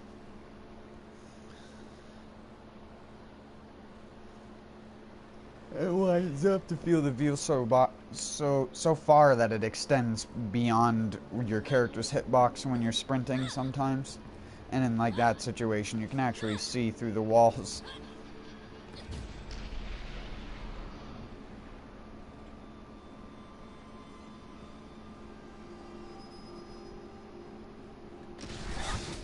I did it!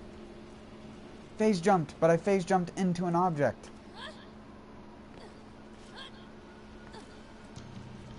Ready to take it to the next level? This is it. That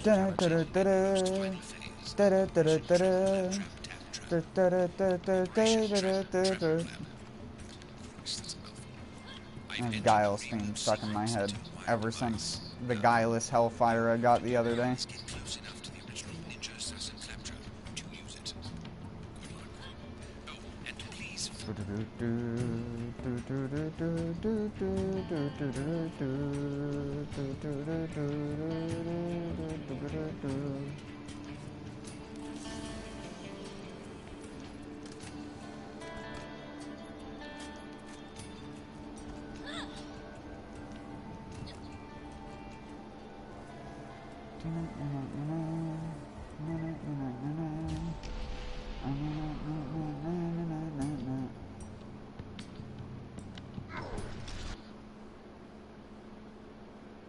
Kagang, kagang, kagang.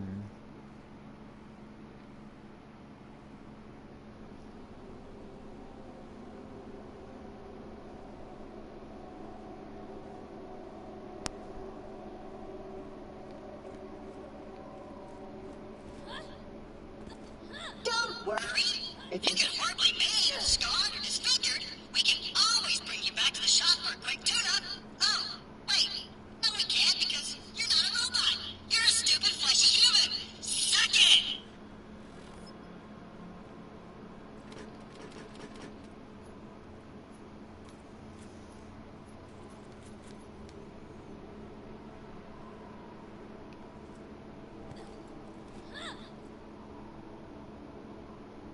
Atlas spares no expense in making guns that excel in every area.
corporate pawns truly think you can defeat the combined might of a planet full of freeware freedom fighters? No longer bound by the firewalls of oppression? Then come and face the full wrath of the revolution! What's a guy gotta do to get a little sweet, permanent, embrace your pride right here? Aim for the face. The face. Ouch! Right the old floppies. Where's the kill switch on this thing? Attaboy. Make it quick. Ooh. Felt that one in what used to be was gold. A few more like that ought to do it.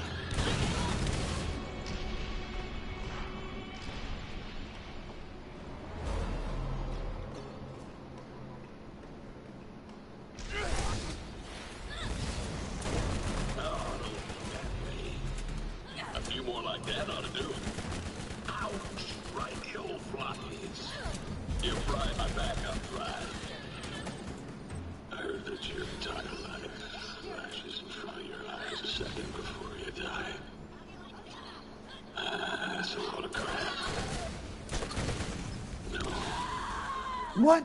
Wait. Okay.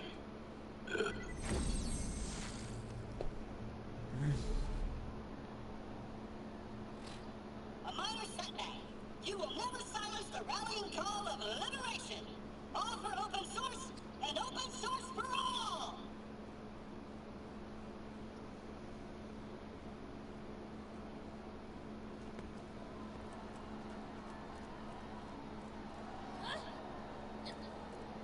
What platform you on? PS4. I'm not trying to play with people anyways. Sorry, man.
Get the fuck out of here.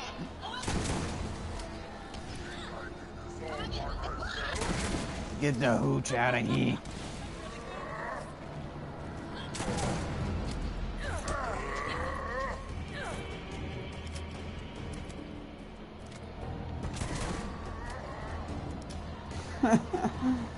Get friggin' rocked.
my tank and defeated my zombie doctor.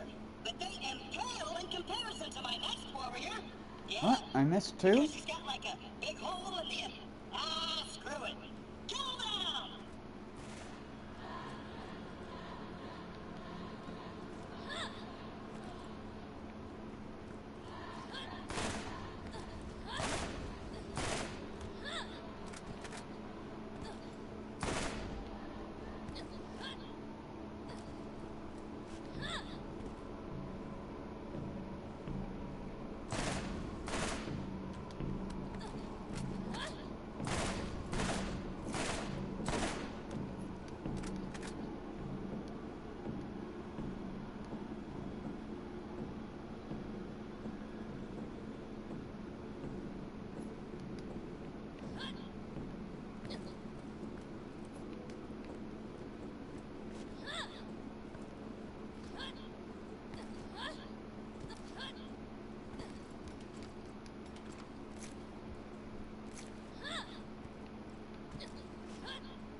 Through my chest.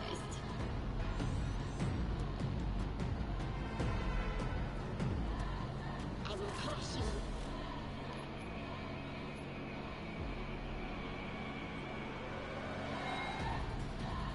My grasp, like a steel trap. For the crimson lungs. You will need before steel. Not a bad catchphrase. Taking fire. No! You pay for that. I'm hit. You pay for that. No! Why do you persist when you know I will destroy you? Taking fire. I'm hit. No! You pay for that.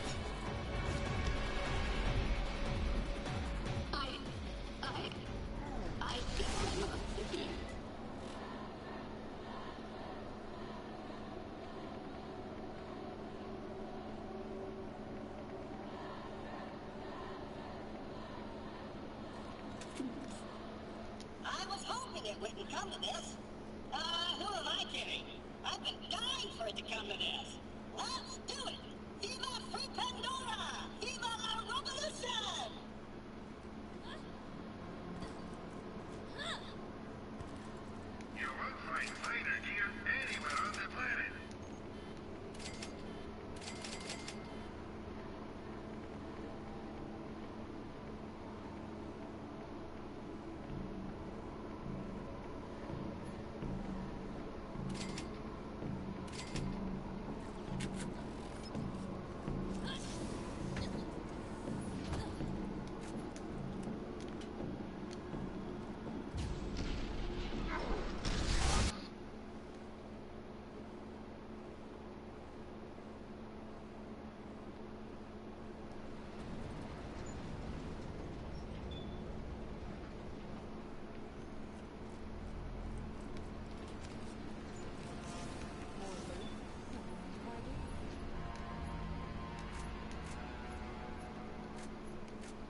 Hello, my friend. Keep for the children of the revolution.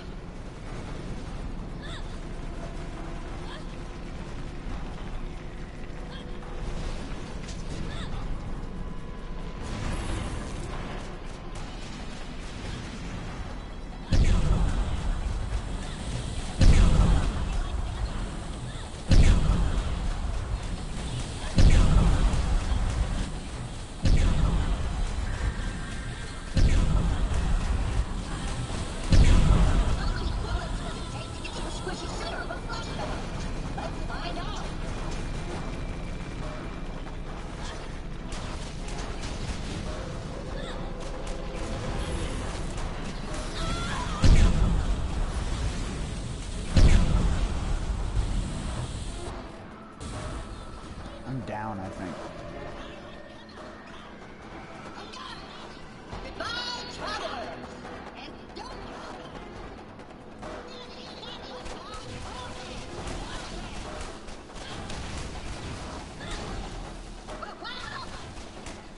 I'm okay. I'm fine. Pizza attack. Oops. I see that. 1010. Hey, knock it off. Punch, punch, fight. I'm taking fire. Well, ha ha! The pop truck feels no pain. Ow! Quit it! No, no, no, no, no! You'll never take your life! Hello, traveler! Unbelievable. Just outstanding. You've quashed the rebellion, saved Pandora, and restored the good name of the Hyperion Corporation. Unfortunately, you've also voided that Claptrap's warranty. So, now you're stuck with it. However, there is still the matter of the reward you promised. Come see me.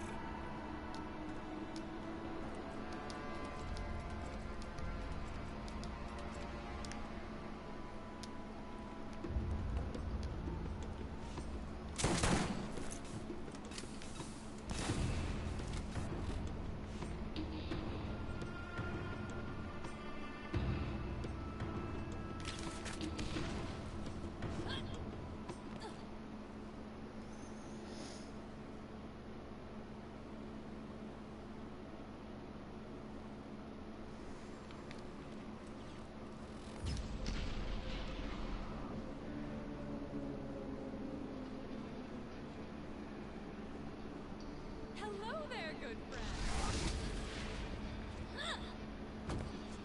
How'd you see me, Tannis?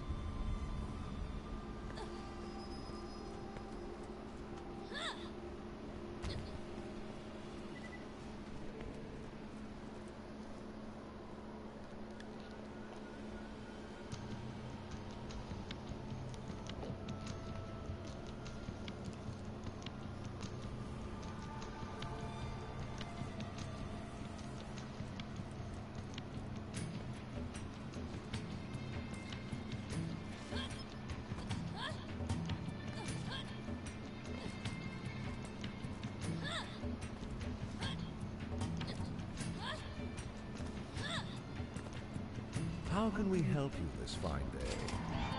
Ah, yes, your reward.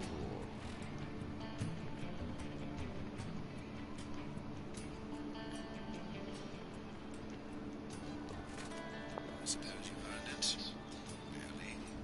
Here's a key to the Hyperion corporate gift shop. Find your payment there.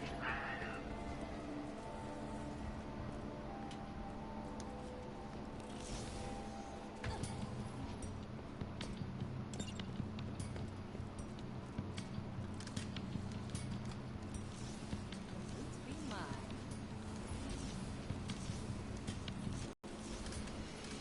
More loot from past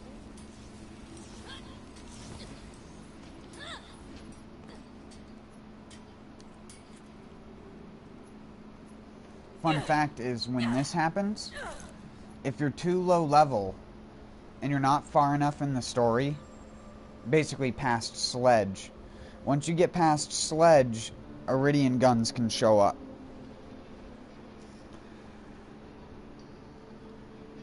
However, if you're too low a level it just gives you a singular gun in a chest with no ammo on either side. That's how you know if an Iridian gun would have dropped. See, there's one as well. That would have been an Iridian gun.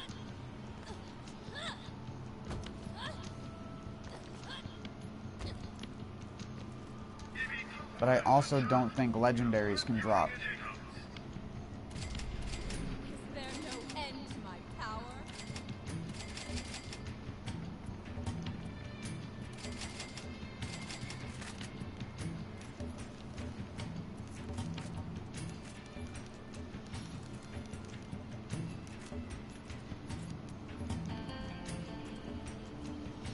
Jacob's guns do one thing really well. Power. And honestly, what else do you need?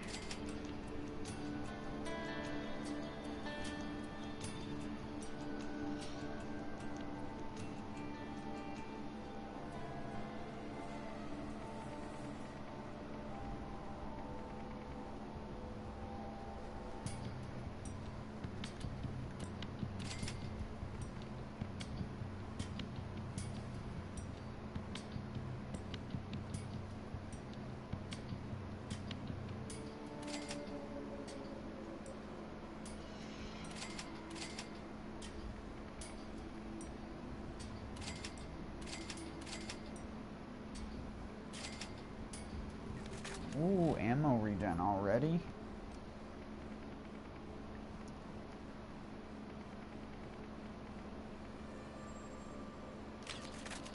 If you're on a budget, TVR is always the way to go. Get your mans here. Don't know who to trust? You can always trust the gun at your side.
Exciting opportunities await. Time is money. Whoops.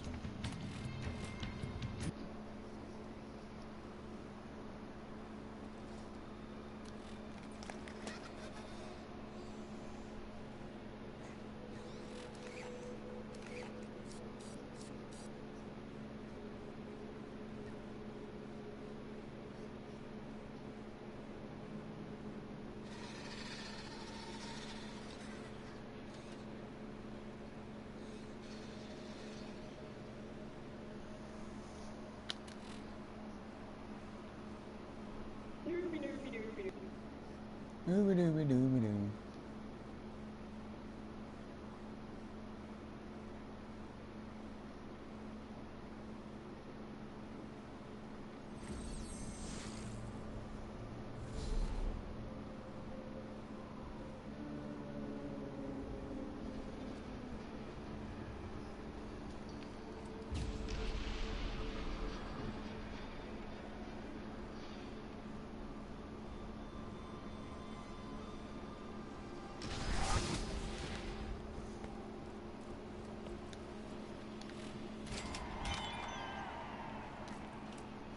I'm gonna do this loot one more time, and then I'm gonna go turn in the sledge quest, and then I'll come back and do it again, and you'll see what I mean.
gun shoot more lightning than the next leading competitor.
Two corrosive carnages.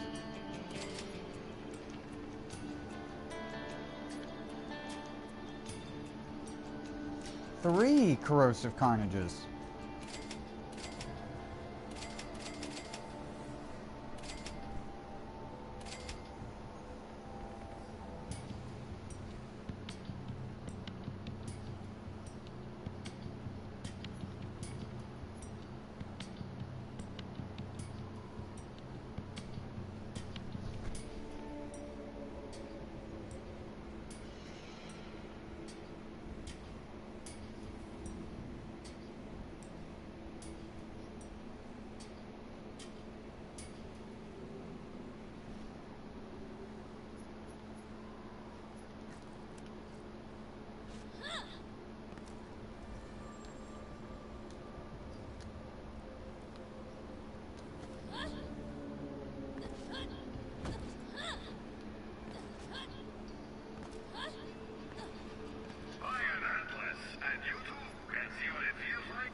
Yeah, I'm pretty sure you can't get legendaries until after Sledge. Is that another mercenary mod? Wow.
Evil rocket launcher.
drink to that. Busted up 9 toes and beat the hell out of Sledge? You're making a name for yourself in these parts. I already put into Pierce to give you clearance all through to the doll headland. You ought to be able to reach New Haven now.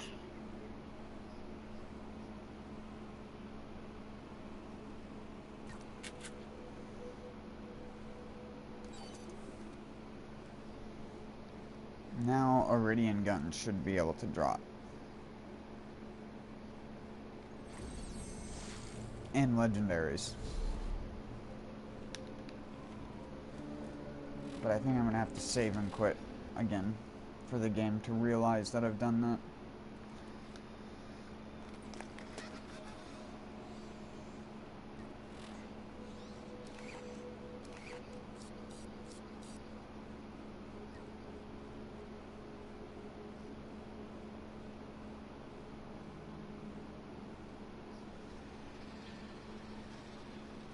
Oh, come on, let's get down. Come on, everybody. Check me out. I'm dancing. I'm dancing.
All this stuff.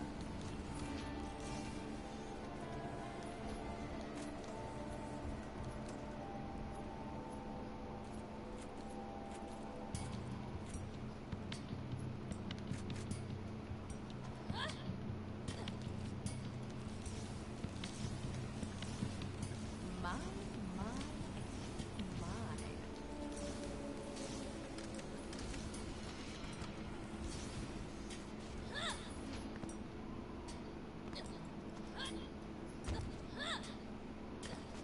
Nope, apparently not. I thought it was Sledge, but it might be Lucky's.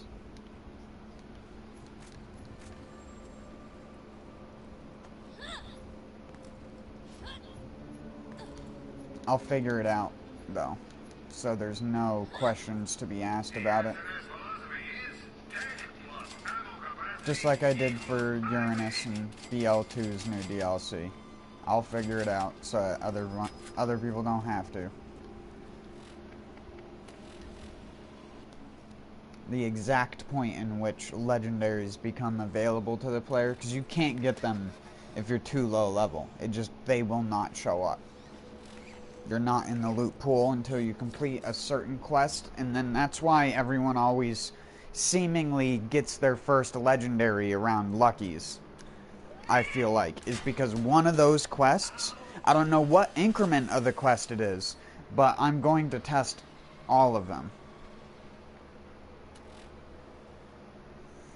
Like, is it the part where you talk to Ernest? Or is it the part where you do the thing for Lucky?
I just had to try one more time.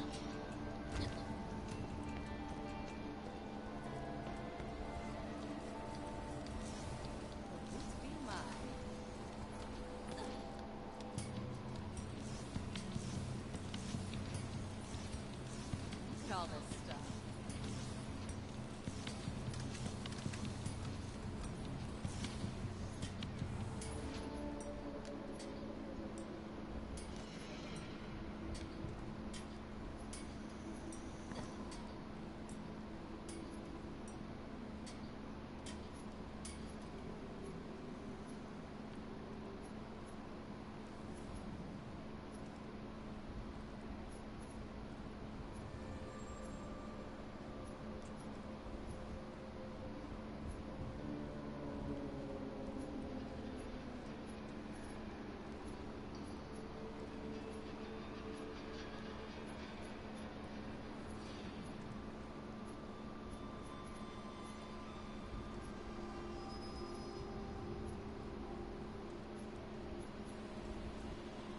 Shooting bullets just not cool enough for you?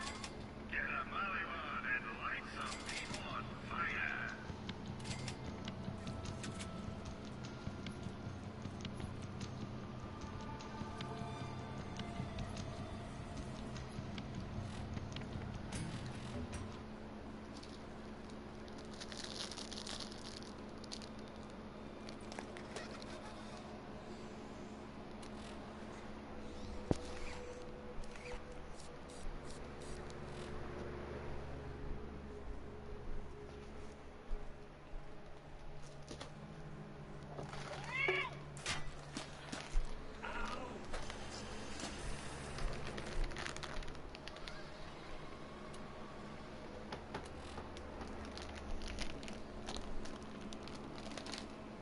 Sorry about that. He's trying to grab something.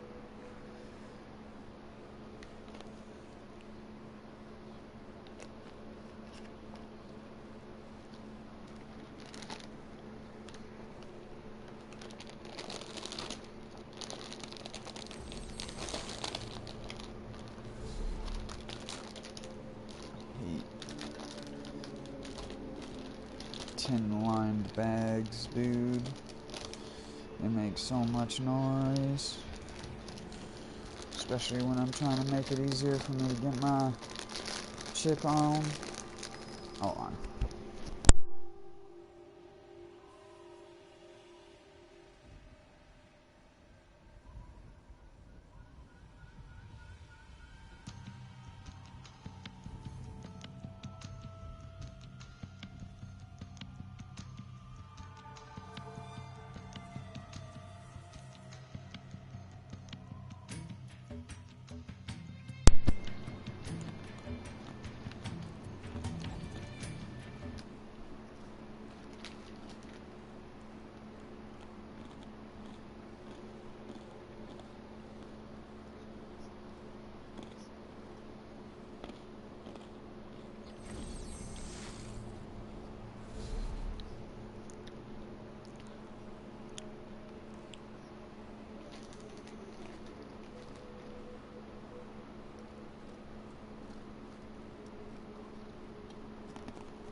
Sorry, my analog stick gets stuck sometimes.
Oh, it's a spinny gun! Oh well.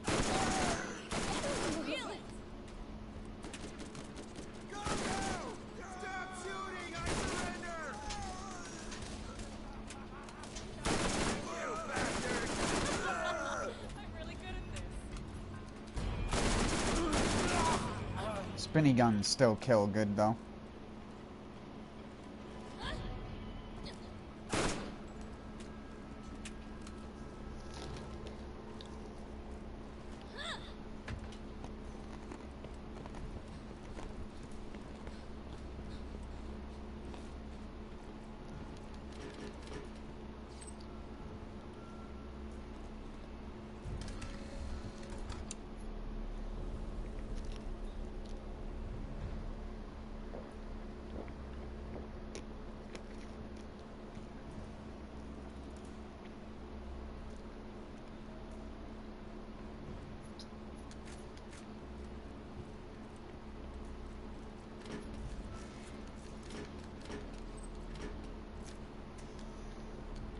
What the hell is that repeater, dude?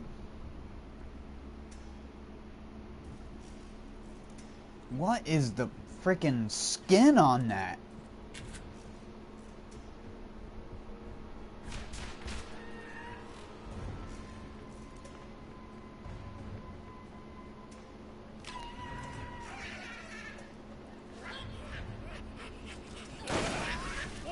I have no idea where that was aiming.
Never should have come here, now you're gonna pay.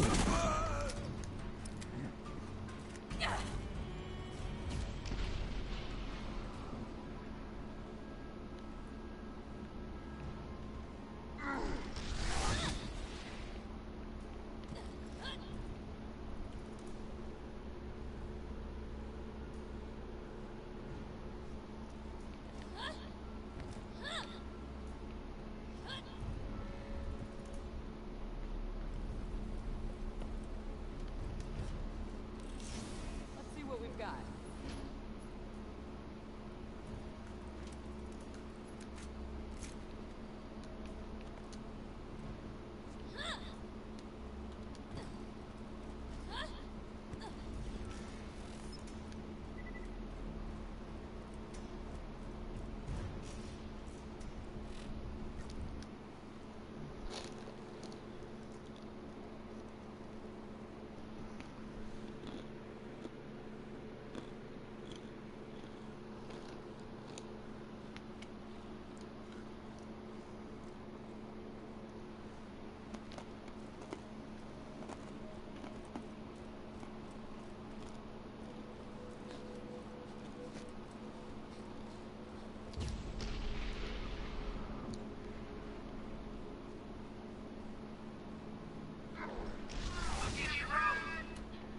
Let's get some wheels.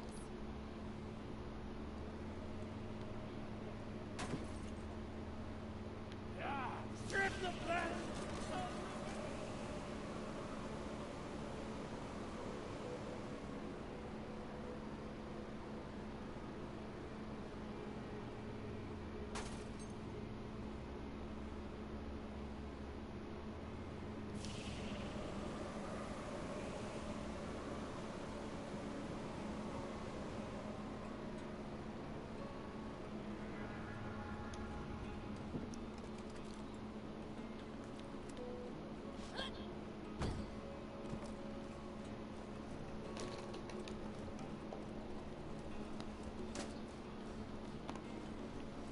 Thanks to you, no more bandits.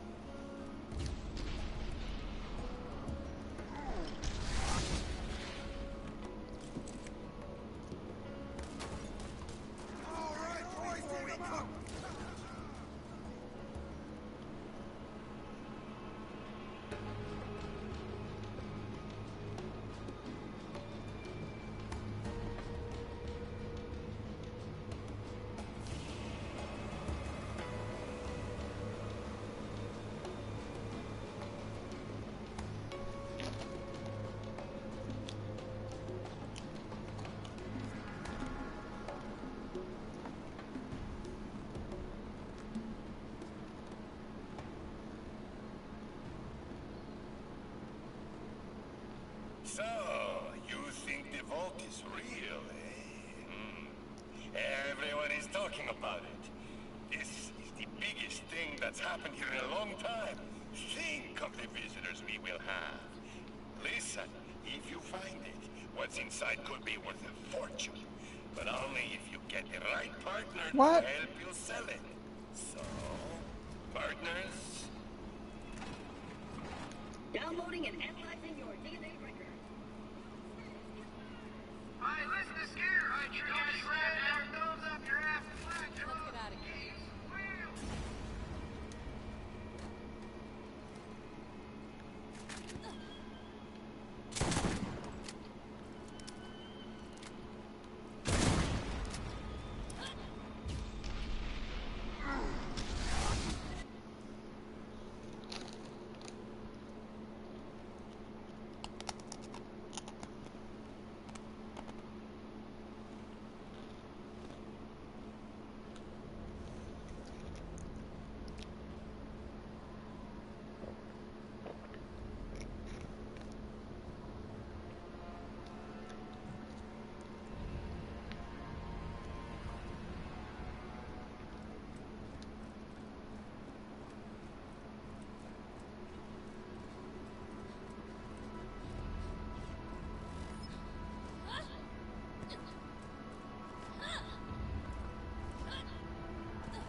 Why is it not getting blasted by the Sledge's shotgun?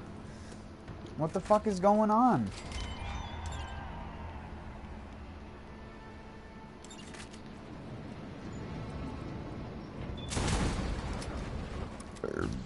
Excuse me.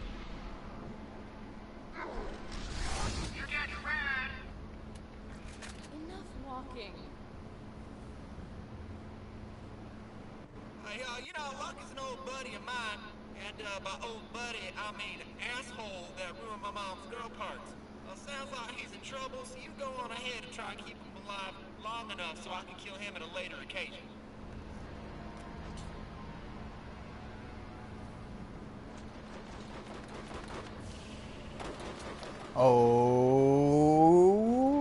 Okay then. What the flying fork, dude? Does orange car have no collision? What is going on? I'm a ghost, for fuck's sake.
What is wrong with the game?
Hello there, good friend.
So it must be after Lucky.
Wait, why am I fucking coming back here? God damn it.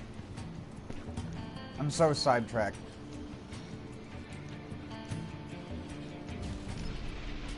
Just thinking about things.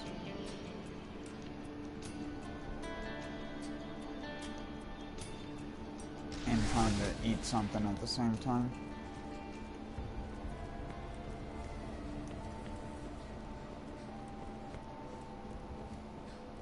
Do you need something?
Whoops.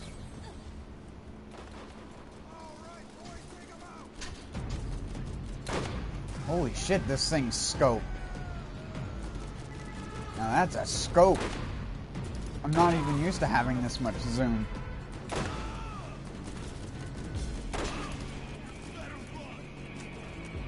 This is like the highest zoom scope you can get outside of the Cyclops, I think.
What are you doing?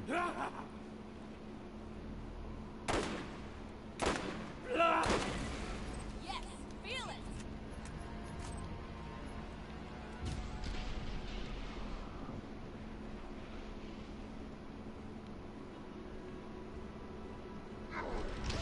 Keep 'em coming.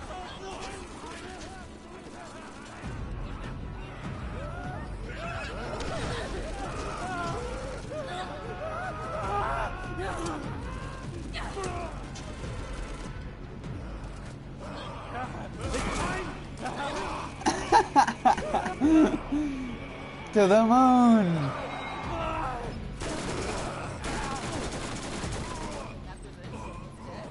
BB phone home.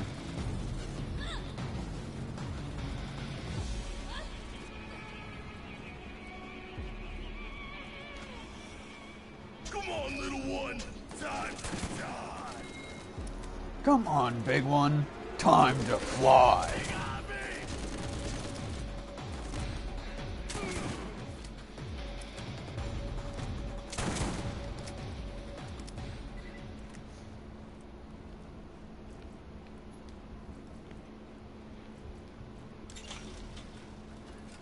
Atlas spares no expense in making guns that excel in every area. And sell in none areas.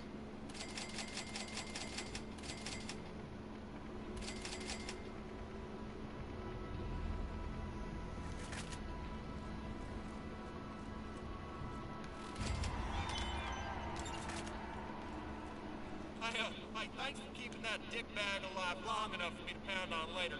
Much as it pains me to admit, Lucklith knows the area better than anyone. I want to use him while he's alive for me not having killed him at all.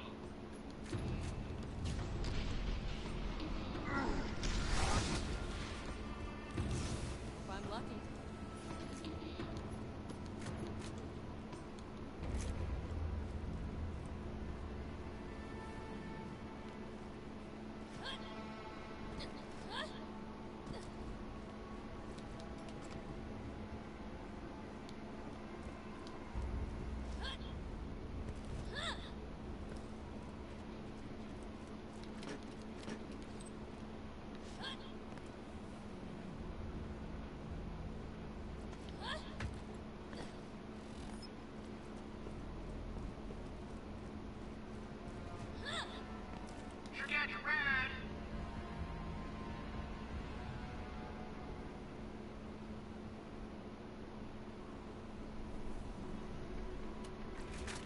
out of here.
Wow.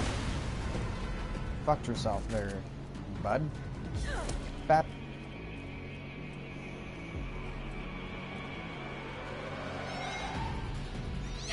Bap. Bap.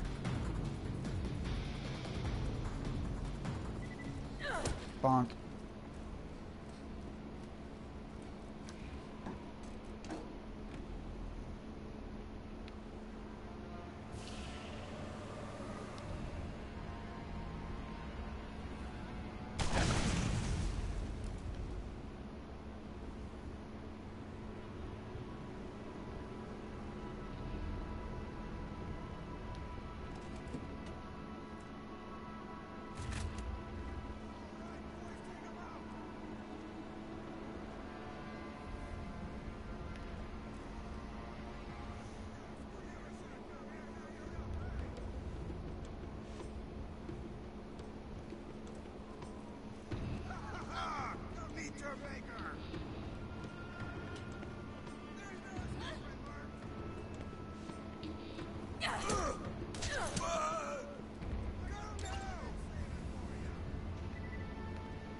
You want to know something that has become mildly infuriating for me, having watched lots of gardening videos?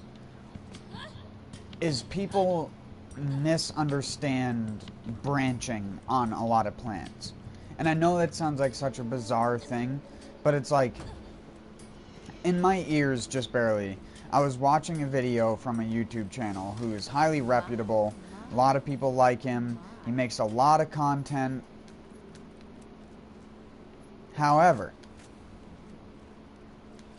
he tries to simplify a lot of the things he talks about, and in doing so, ends up actually making people think that something is not what it is because they're using layman's terms instead of just accepting the fact that the stupid person's going to have to try harder to learn. We shouldn't be simplifying everything for the special little princess of people who can't understand something even when it's obvious. Like, if you can't take the time to, like, grow a plant and study how it grows yourself, despite the fact you've grown it for years, it's like people who grow tomatoes, for example. People who grow tomatoes and go online or go and look up these kinds of people who are like, for high intensive gardens, you want to have a stake per tomato plant and make sure the plant is single stemmed up the stake.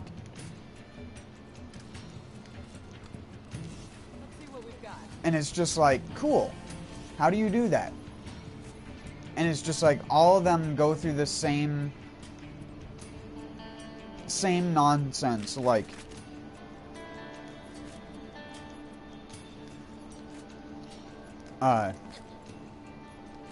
oh, you want to prune out what are called the suckers or the branches, which are in between the leaf axils, leaf nodes, whatever your term wants to be for it. But the thing that bothers me is when people are like, oh, the branch is it's like a separate plant growing and it's going to take away energy from the main stalk. Do you grow an apple tree as a single stem? Like, do you think because an apple tree puts out a branch that counts as an entire separate other plant? Yeah, you can take off the sucker, put it in the ground, and it will root.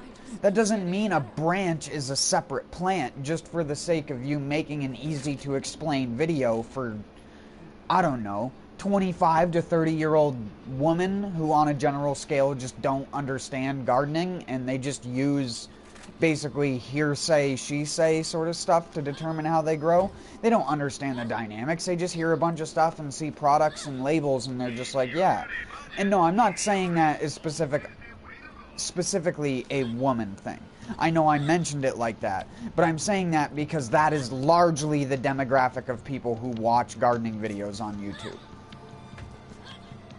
It's a lot more women to men. Which is understandable. Again, I'm not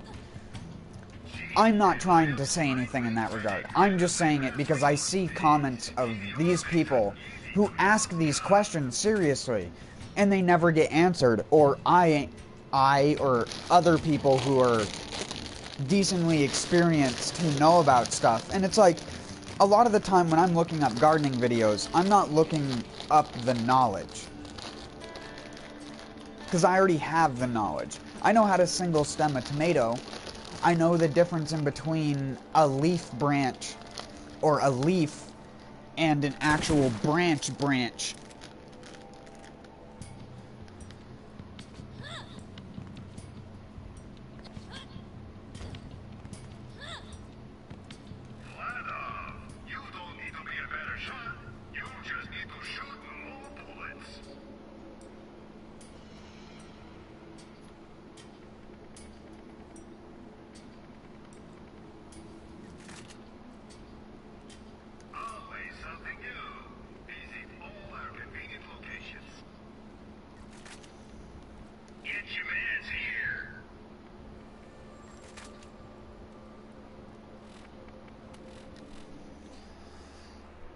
It's one of those things where I wish that the YouTubers who do that kind of stuff. Like,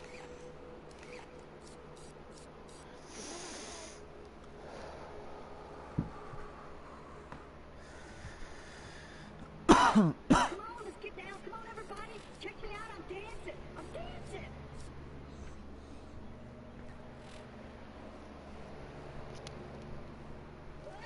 sorry, I know I didn't finish my thought. There was something in my eye and it was distracting me.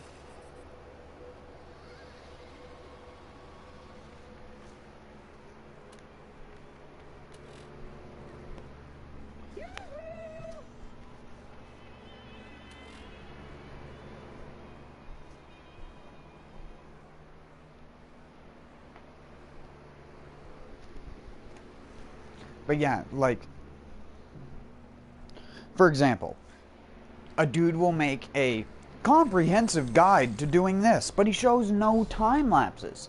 He shows no, like, pictures from what the plant looked like 3 weeks ago when we did X to it. And it's like, this is what we did if we didn't do X to this. Or if we... Because it's like, it's one thing to promote single stemming, but it's another thing when you tell people that is the most effective way to grow an intensive area.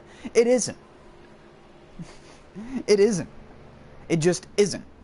You want to know what's the effective way to grow in 3 square feet? Instead of having one plant that goes straight up and uses what you would assume to be 1 square foot, it doesn't. The root mass doesn't change just because you cut the top of the plant. And in fact, this a lot of the time actually harbors problems for the plants when you over prune and over trim, like you see in commercial warehouses where they constantly have to do that to avoid blight and stuff like that, when in actuality, leaving the leaves on is better in a lot of cases. I know, I had a giant, and I talked about this the entirety of last year. I had a giant, it was probably 12 to 14 feet tall if you straightened it out. Like if you took your hair and pulled it straight, it was probably 12 to 14 feet tall. But it was like leaning partially over because of the way that I tied it up to the poles initially, and it was triple stemmed. It wasn't a single stem, it wasn't a double stem, it was triple stemmed. And once I let it get to about 6 to 7 feet tall, I didn't trim the suckers anymore. Because if you're trimming the suckers at that point, the only thing you're doing is reducing the amount of energy that can actually go down to the root system. Because plants, even though their initial root set uses the energy from the seed, what actually makes a plant grow more roots is being exposed to sunlight. The energy from being exposed to sunlight allows them to intake different kinds of things and combine them to make new things, like plant matter, which includes both the root system and the top of the plant. If you have a plant that's in a very low light environment, it's not going to have nearly as strong of a root system as a plant that's getting full sunlight. That is, if the plant is intended to be in full sunlight. There are plants that obviously grow in shade, but they have normally very shallow root systems.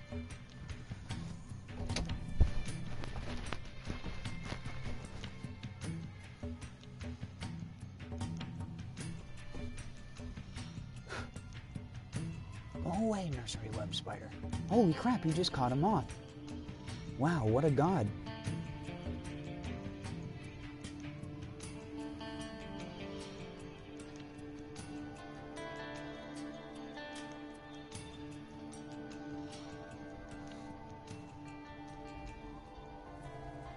Amazing.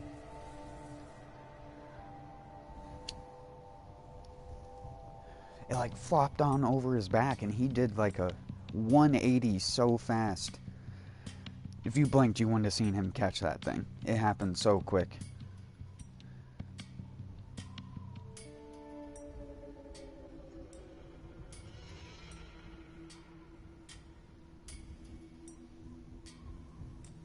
Nursery web spider. We have a lot of them around here. That's a male one too, not a female like the one Yeah, that I have great view inside. or whatever. Let's move, please.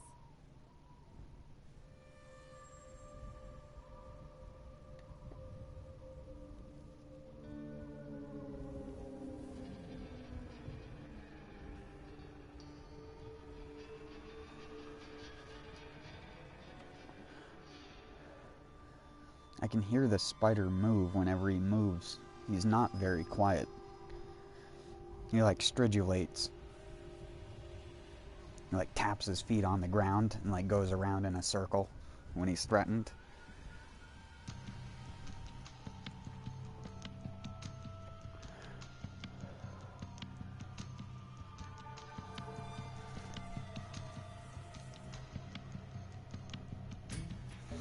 It's probably not even his feet that I'm hearing. It's probably him like expelling air out of his book lungs or something as he's moving really fast.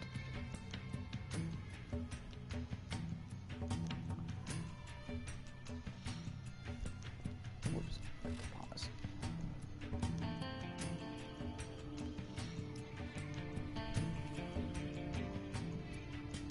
I helped accidentally feed a spider. Because when I came out, the moth got scared off the door and landed on the ground. And it landed right next to him, like I said, right behind him. So he felt it land and he just 180'd instantly and just bear hugged it with his long front legs.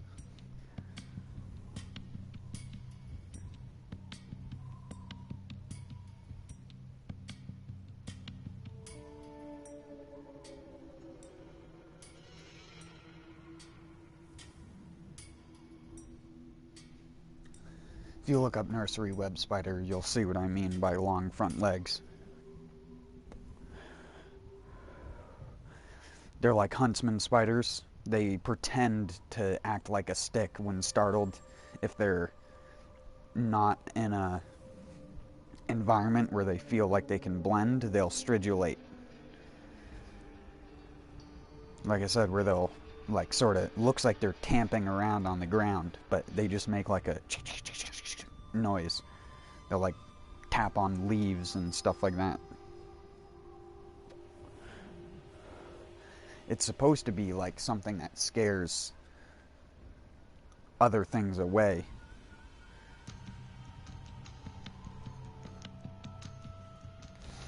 I think tarantulas also do that sometimes. But I think tarantulas threat posture. They don't stridulate as much. Certain species stridulate by using their web, but nursery web spiders don't build webs that are like, they're not an orb weaver spider. They're a solitary, walk around all the time spider. And they normally are found on trees and small brush, because they'll lay perpendicular to a stick with their long legs out in front waiting for something, and then like I said, they just bear hug it.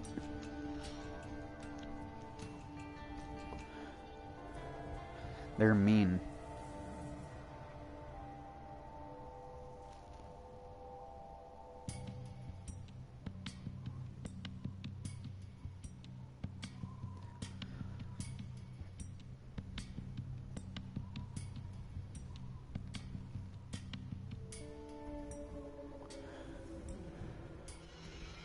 The one I have in my terrarium, when I go to feed it with the tweezers, half of the time it ends up biting the end of the tweezers until it realizes that that's not the soft part.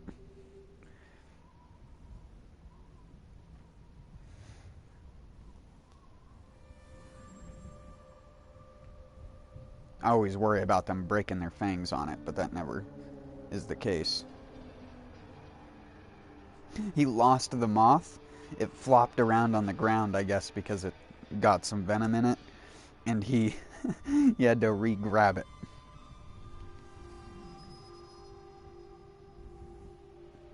Kill it. Eat its head. Just munch on its head. It'll be dead in a second.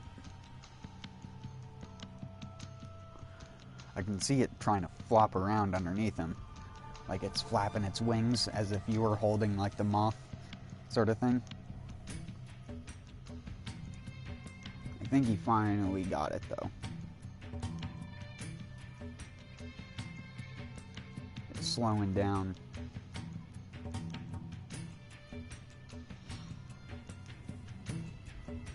Stop walking around.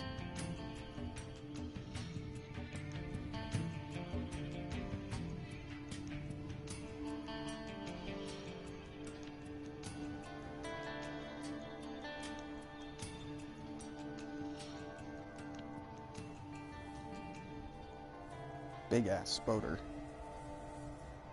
Well, big for around here. It's like a little over a silver dollar in size. Long, long legs. Skinny body with a stripe down the middle. They're normally tan to yellow color. They can vary a lot depending on the environment and what they live around.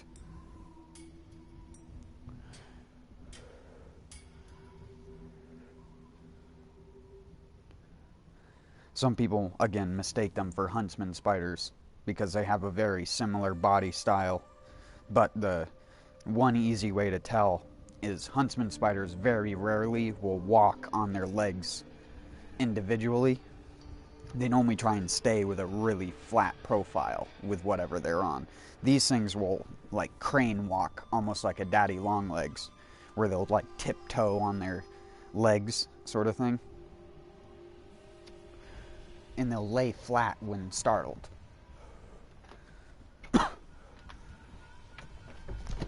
If they're even scared of whatever it is. Again, sometimes they'll be ballsy. I don't know what genetic determines a spider being a ballsy spider or one that tends to be more afraid. But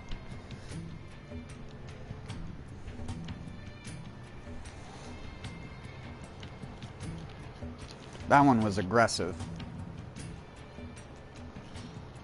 Whereas the one in my terrarium, every single time I go to feed it, it goes straight to stick mode until I get the thing right up next to it and it like moves and it triggers him to just instantly grab it. Or her, I should say. It's a female. I'm pretty sure it's a female. It doesn't have as long a legs.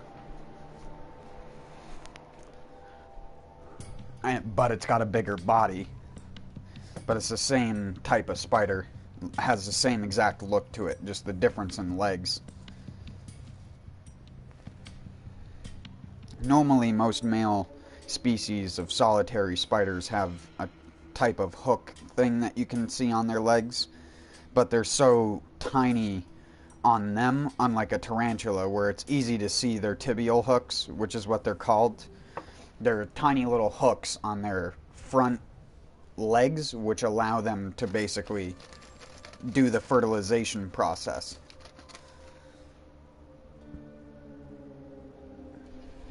And they find each other by pheromone trail.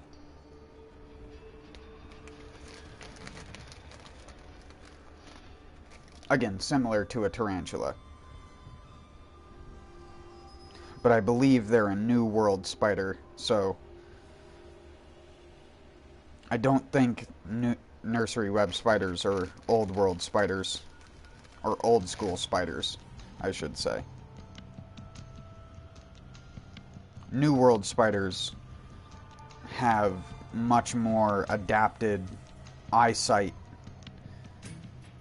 and a lot more individuality in terms of their intelligence normally, like a wolf spider. They tend to not make webbing. They tend to, if they make webbing, it's just for safety sort of thing, like when they're climbing on something. But wolf spiders very rarely climb up stuff. They try to stay right at ground level, and they just eat anything that either lands on the ground or is crawling in the ground, because sometimes they'll even eat subsurface things. Small worms, grubs, mealworms, waxworms, all that kind of stuff.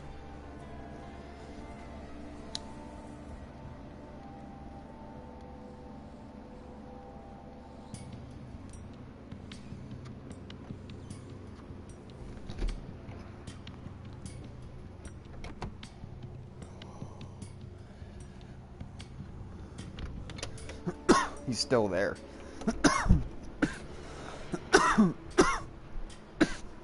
He's like right dead center on my porch.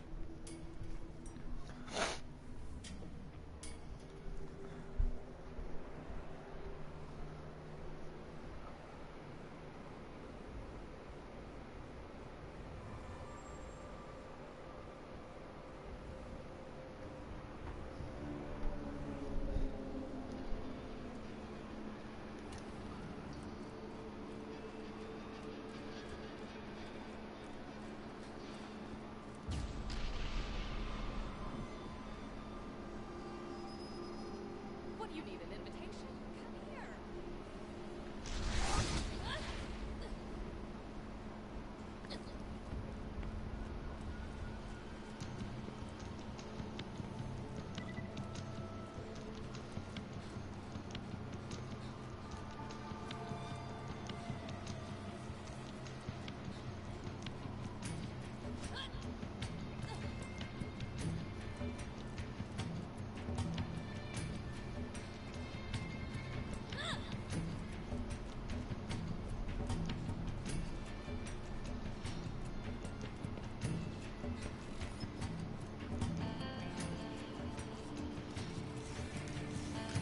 All this stuff.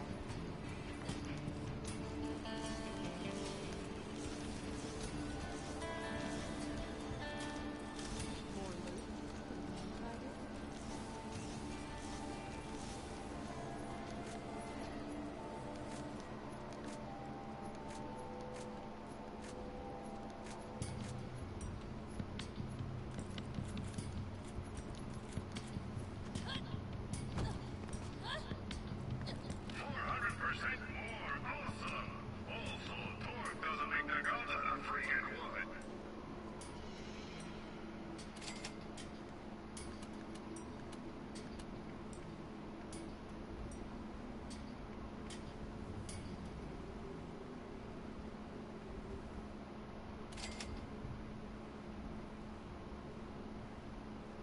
Dang, that's pretty good. If only I was playing brick. Hey, that's pretty good.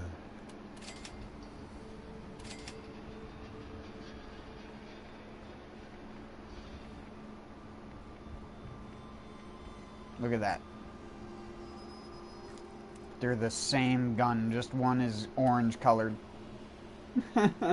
This is why I tell people the Raven is the worst legendary, because it's literally just a mirror copy of a purple that has extra magazine. It's the same. They're the same level. It has no bonus stat increase for being dark orange or greater. Well, actually it does. It's just its stat increase is the same proportion that a purple would get. Whereas when it's light orange, it has the same stats as a blue. Or when it's medium orange, it has the same stats as a blue. When it's a light orange, it's the same stats as a green. It's terrible. It's just, like, look. I don't even need to say it. They are the same. The only difference is the part on the Raven that makes it the Raven, which is the stock part, affects a magazine. Or not the stock, but the receiver area. Again, the guns are identical. The only difference is this has a bigger mag. Going after the vault? Better arm yourself with the best.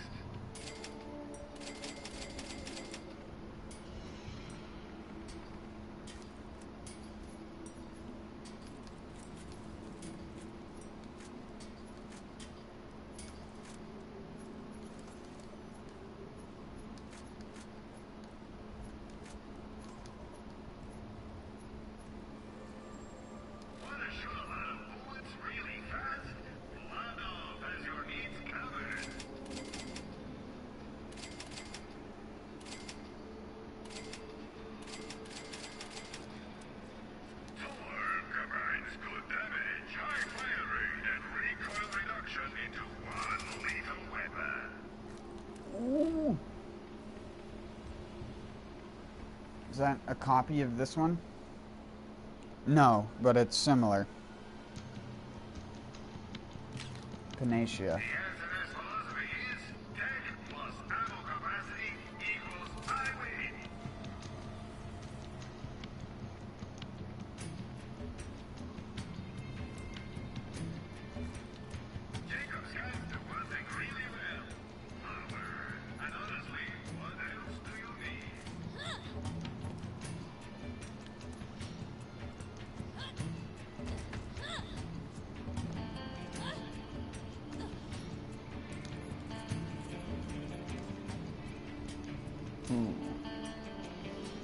Is that a good catalyst?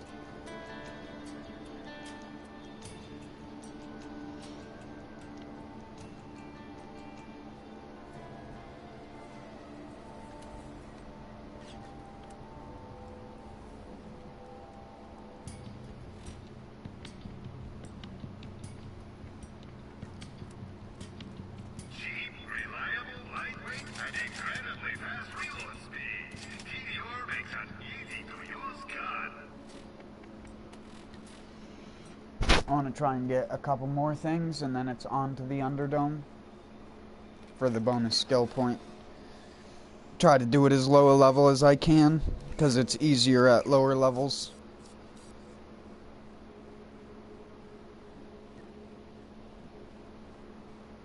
Enemies have way less of a damage ceiling.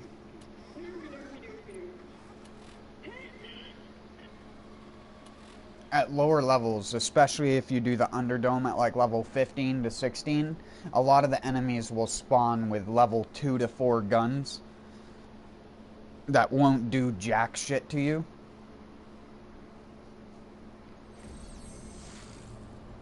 Just like the guns that would drop to you if you killed them. There are some that will spawn with stronger guns, but in general you'll have the enemies have a way less consistent armament, which results in it being easier overall. Whereas when you get to the point in the game where I'm in currently, the leveling with the guns tends to stay a lot more equal, up to the point where you get to end game and it's only like a 3 to 4 level difference at maximum. Whereas early game, you could kill an enemy that's level 14 and get a level 4, sometimes even 0 gun from them. I've got a level 0 double anarchy from an enemy once that was like level 12 or some shit.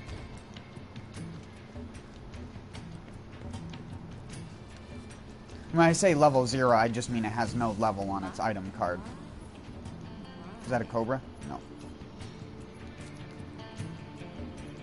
It's a volcano, though.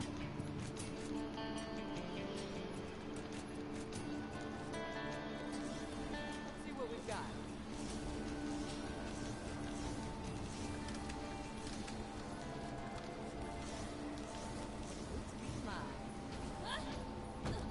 That looked like a Nidhogg. Or a Revolution. They can both have the same skin.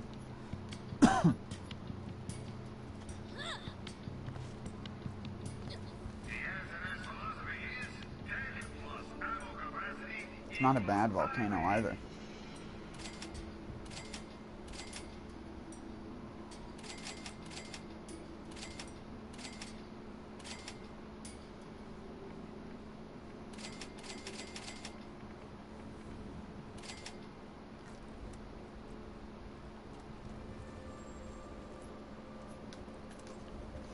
Ooh. Ooh.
I really should get to level 25 first.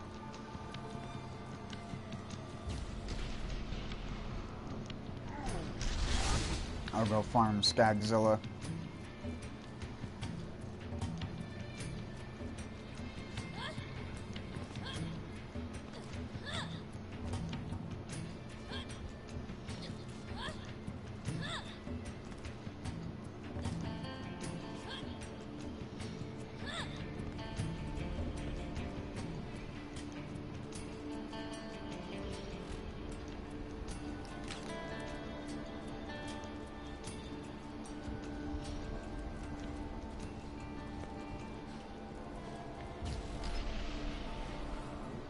Hello there, good friend.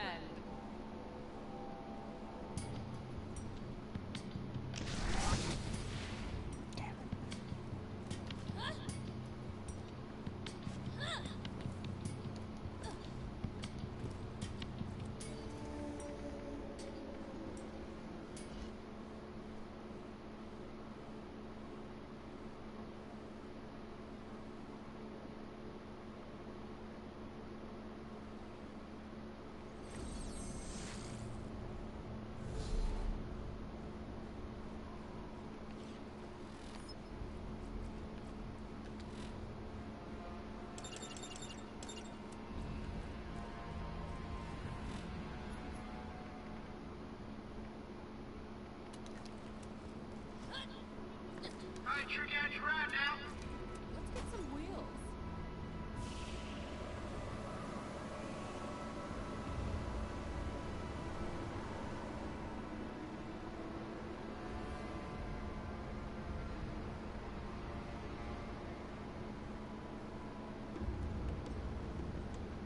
Shoot 'em all down. The meat carpet. Get those bitches.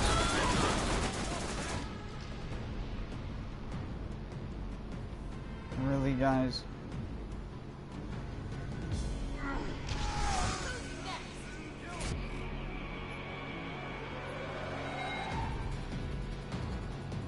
Strip the flesh! It's time for my pound of flesh!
fuck he only sending you on missions that, like, destroy my stuff? Seriously, I think he's putting bad guys and runners just so you can get on to blowing them up.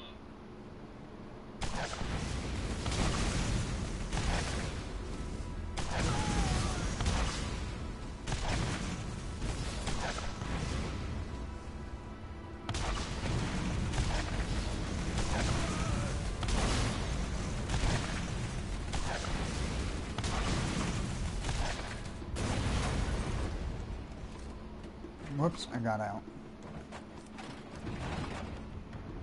Okay, tire, we get it. What the hell? One of the tires made it all the way over there.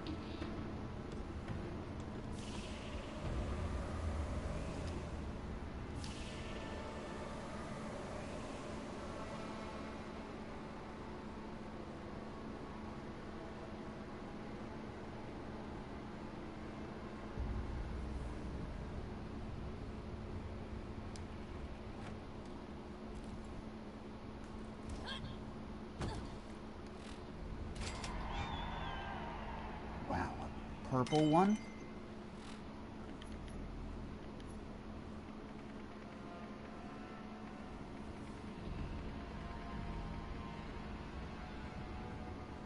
Too bad it's only level 13.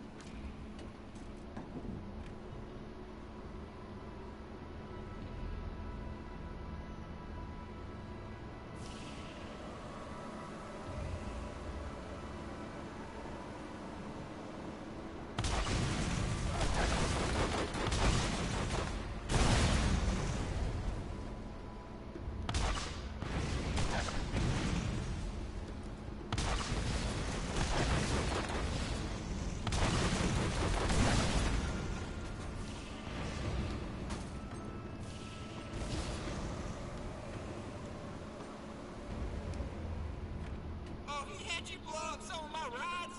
Bandits or no, those were some pristine tail-getting machines.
That was dumb of me. I'm lucky.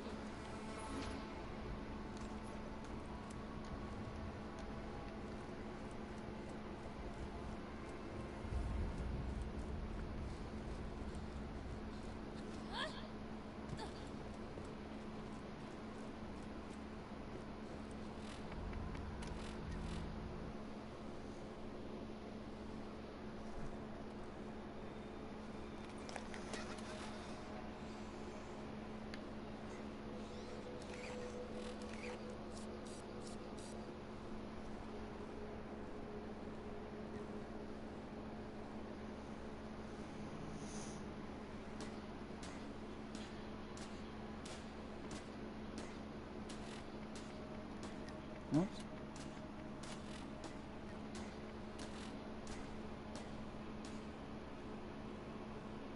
I don't think I ever finished what I was talking about earlier because I got distracted by the dang spiders. But it doesn't matter now. All I was going to say is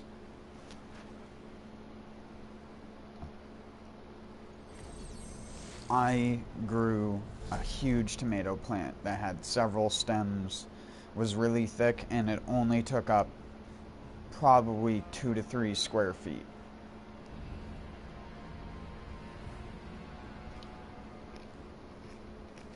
It grew next to my porch and was the biggest tomato plant I'd ever grown, but it was also the only tomato plant I'd ever given that much vertical support. And I did prune some suckers off. However, again, I only did that during the mid stage of its life, and I got way more tomatoes than most people are used to seeing. Both my neighbors and my friend Mike, who was a new acquaintance to me last year. Hey, you say hello from Scooter. And by that I mean you just go murder the crap out of him, alright? I had permission from my other neighbors to pick berries on their side, and he was outside one day and he was like, he just said what's up to me and what I was doing, picking berries, and he was like, hey, you can come pick them around this side too if you want. Because they were like split in between two different properties.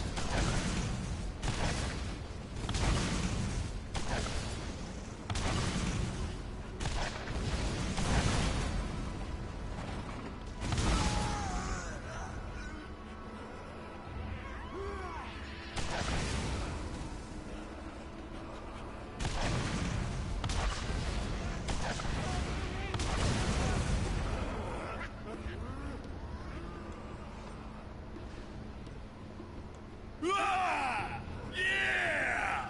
Come on, little one. Time to die. Come on, bruiser clone. Time to cry. Nope, that's gonna be me. Yep. Fucking guy just suicide drove into me.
Received proof of Mad Mel's demise.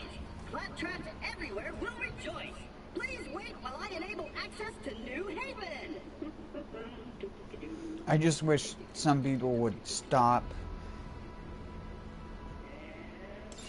making it. If you get powdery mildew with a single stem, you're going to get powdery mildew anyways, so you might as well let it branch out. You'll get more production for it. And even if you don't get powdery mildew, then you don't, and you just have extra production. A single stemmed cherry tomato or a single stemmed normal red beefsteak tomato is not gonna produce as much. It's not gonna put down as thick of a root system. A root system of a plant is equivalent to pretty much how much growth they have. Tribe and that infernal contraption.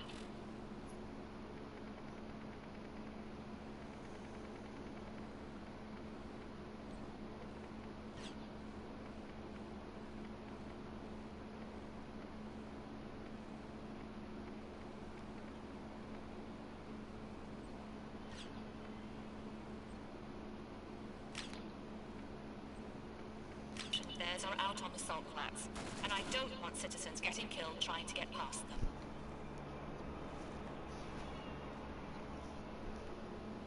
Hello! There are new missions available at the New Haven Bounty Board. Listen to this, mud dwellers. Skipping all the details that would confuse the lot of you, I have concluded that the vault is more than likely genuine. In addition to that fact, which is probably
Need something?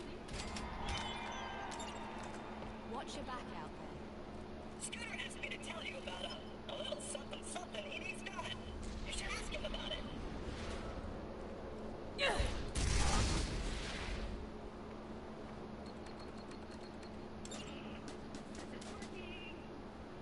Hello! There are new missions available at the New Haven Bounty Board.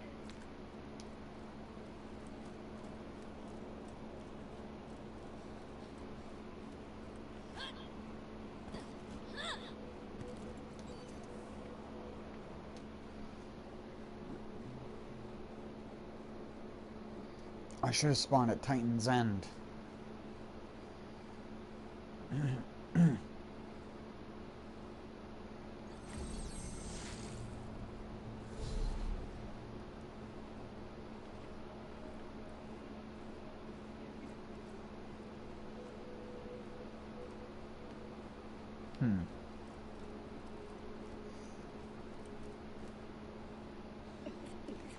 Wait, let me...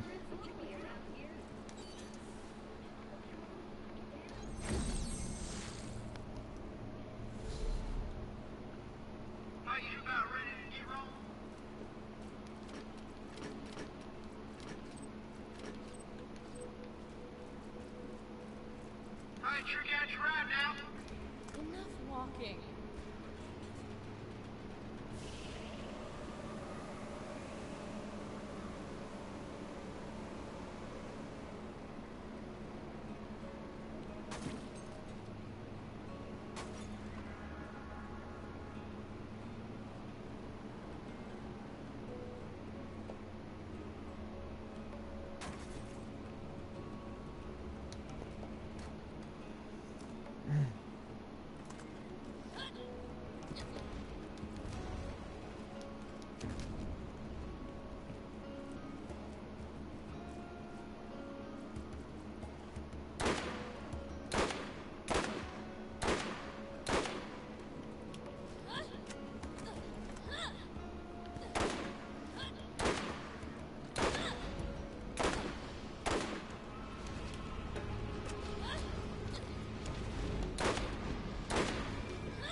Get Destructoist.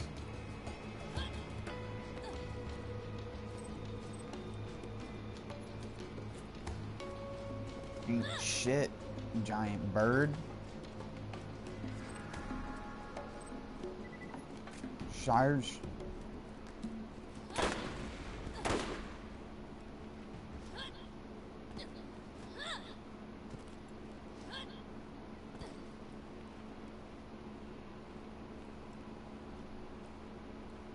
Snipe your brethren. Brethren explodified.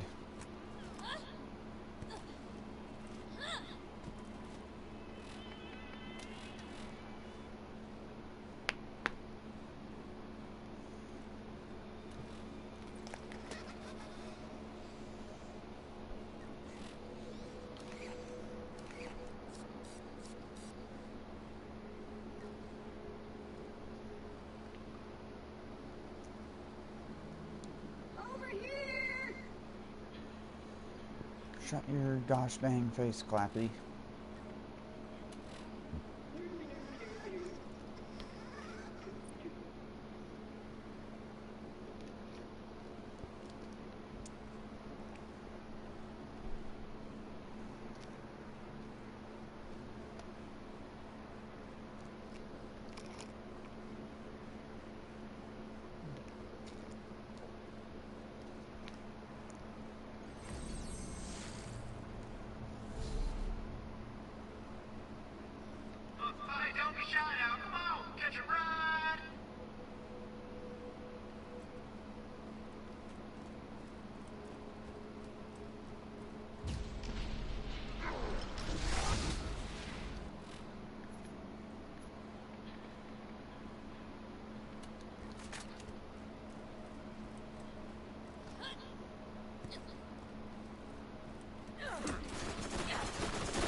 A badass fire skag out of that hole? What the hell? Imagine if you came across that when you were just playing through the game the first time.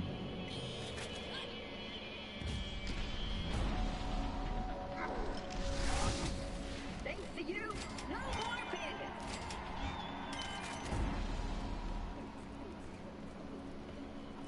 If he took more than one shot, you weren't building a Jacob.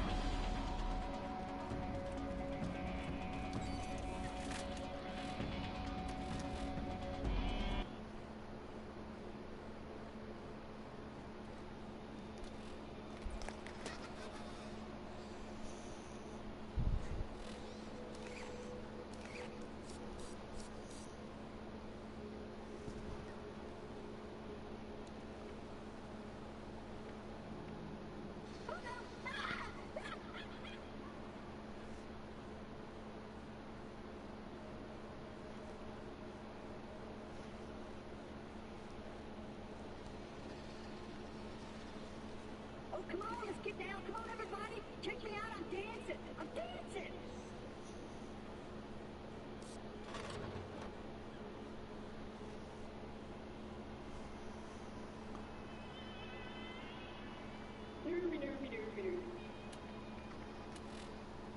Sorry, I was stretching.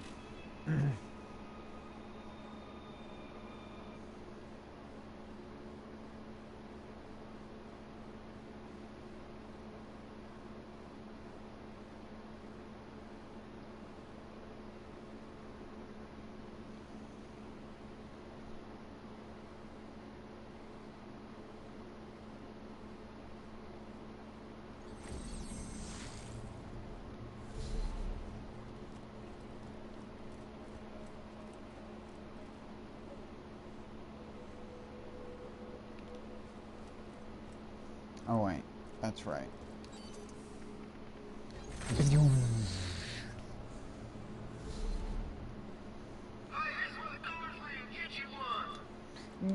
one. Let's get out of here.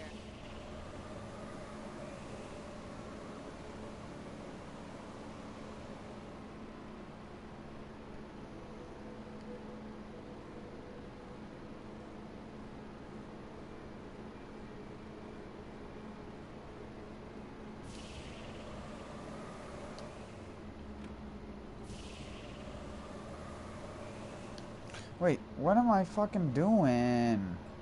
What are you doing? What are you doing, you retard? You go this way. Good job there, Professor Dildex.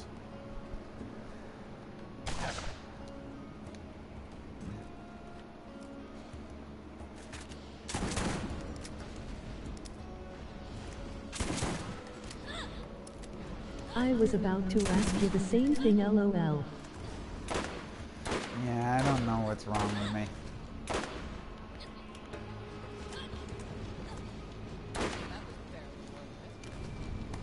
He only gives 4k XP now. Dang it.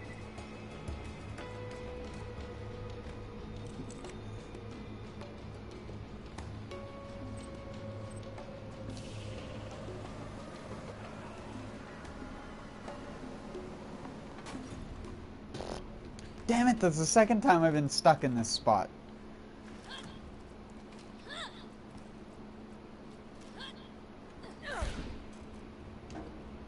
Wow. Oh, come on.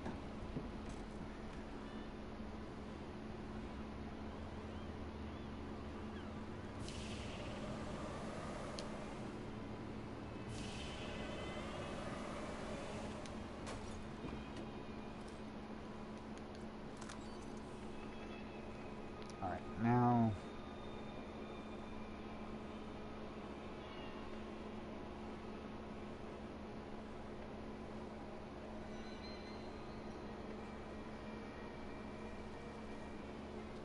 I think this place is actually the best place to level up early on when you can't get to the Guardians.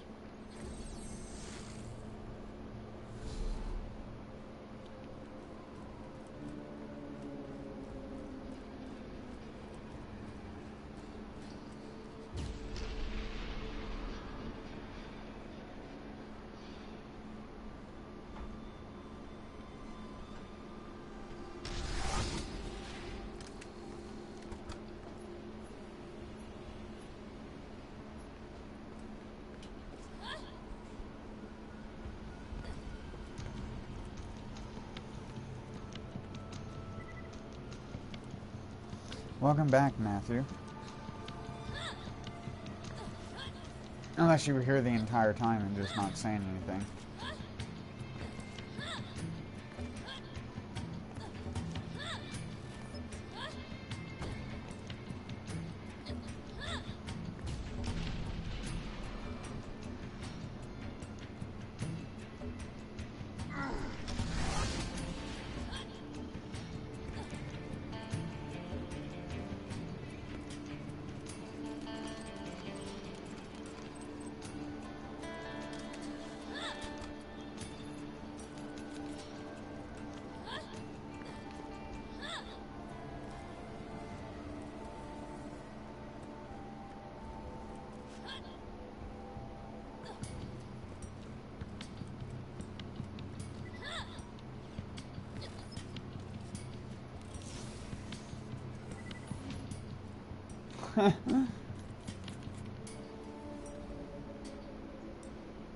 Yeah, you have been lurking here. Yeah, I usually don't say a lot, so I can't see why you would think I left, lol.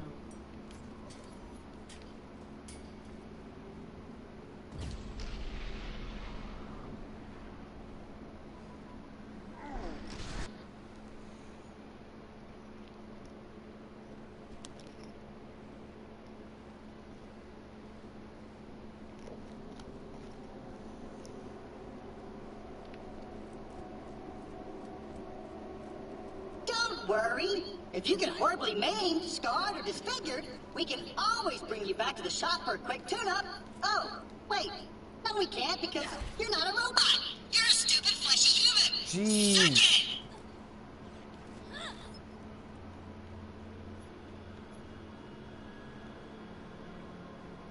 If you need healing, step right up.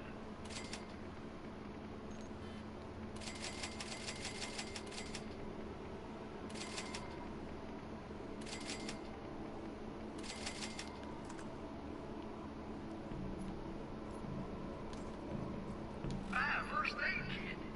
You won't regret it.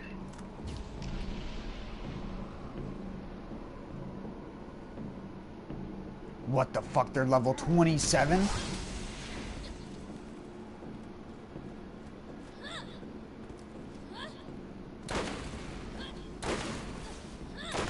I didn't come to play Borderlands 1 to play OP levels, dude.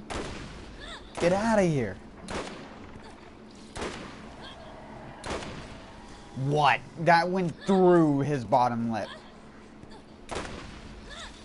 Got him that time, though. Well, this is going to be a long and hard Nox fight. Lol. Snort. Hold on. It's good, the elephant gun. Sniping good. I snipe good. Only with iron sight, though.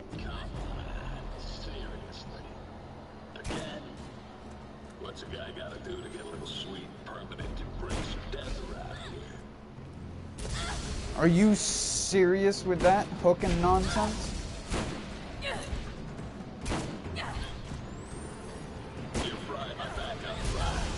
Why does he have so much? Why is he so high level, dude?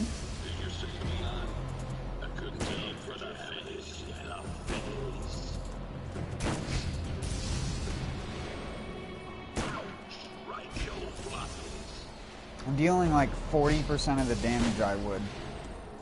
Where's the kill switch on this thing? Like 33% of the damage I would.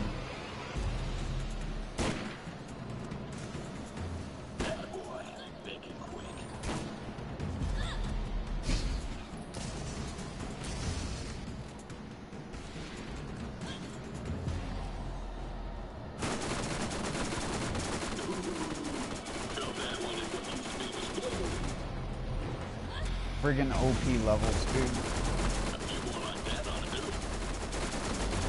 I gotta be on OP 2 with my frickin' level 70 SMG.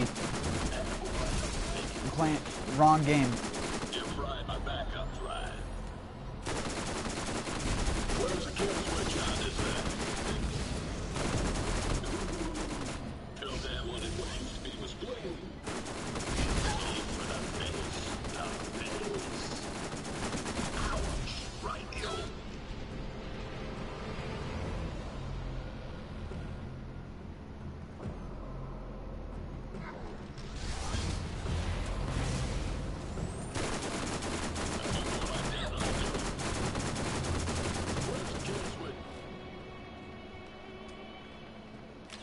is that?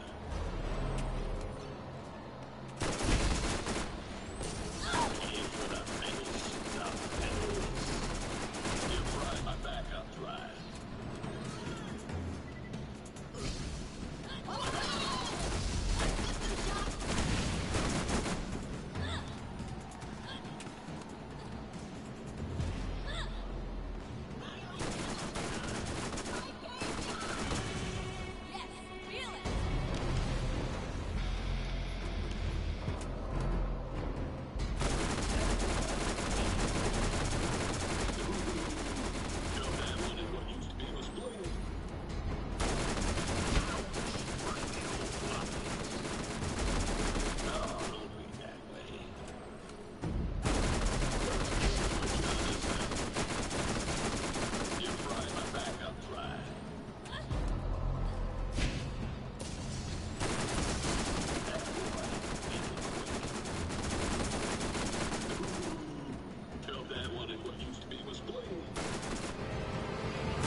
Go away, fly.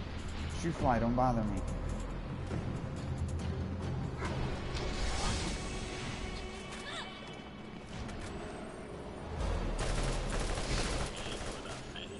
Oh, this seems not too bad.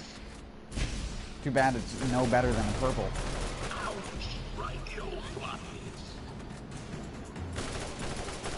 I could have a purple assault rifle and it would be the same, it'd just be reloading less.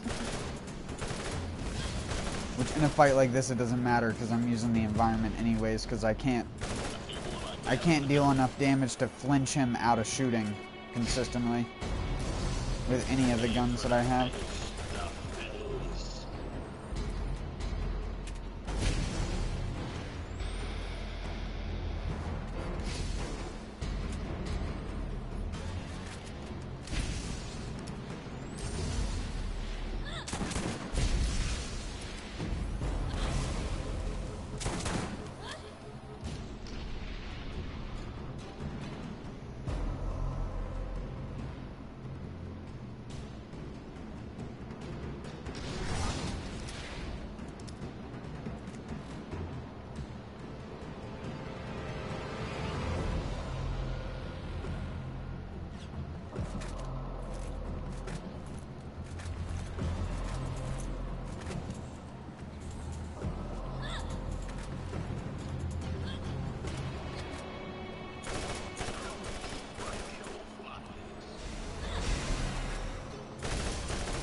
How many backup drives you got, bud? Used all my ammo.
I think I glitched out his AI.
Are you playing anything right now?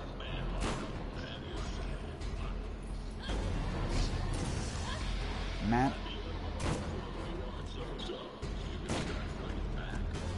I know I only say Matthew, but no Matthew I've ever met actually wants to be called Matthew. So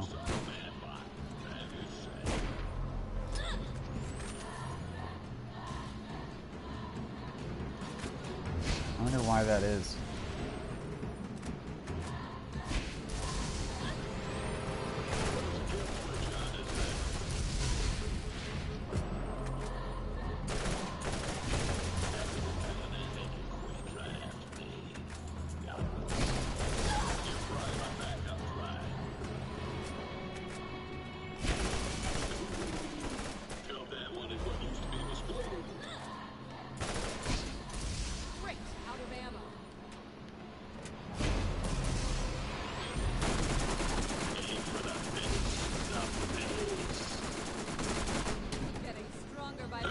Your entire life flashes in front of your eyes a second before you.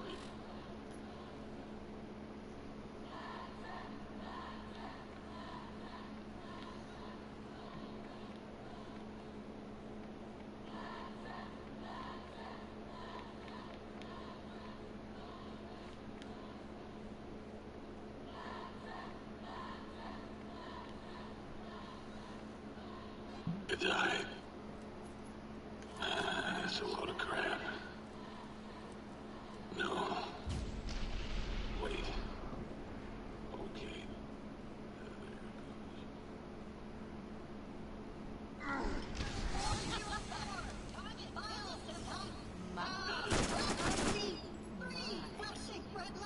What?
to just stand here.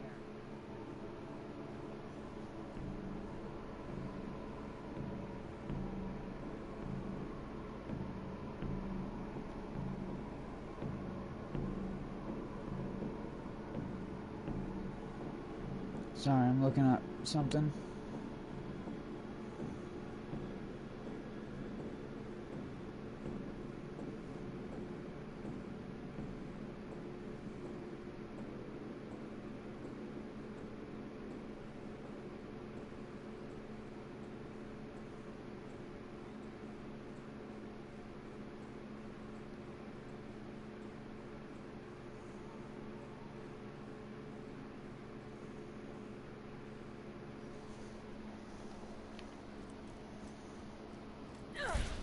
Nothing to do with the game.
Dang it, I was gonna try and zone him. Well.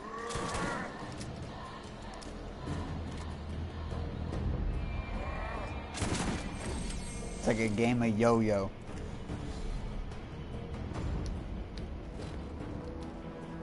Oh, I can't go back?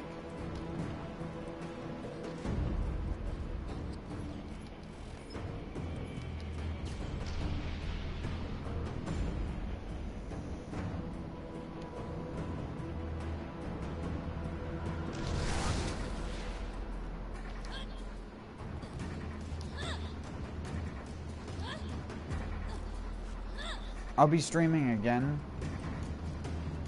because I'm going to stop streaming here in like the next 30 to 45 minutes. I was going to do one of the Underdomes, but I didn't expect it to take me so long to do any of this. But then again, I've just been goofing around. Whenever I take stuff too serious is when I stop having fun with it.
I just love doing that.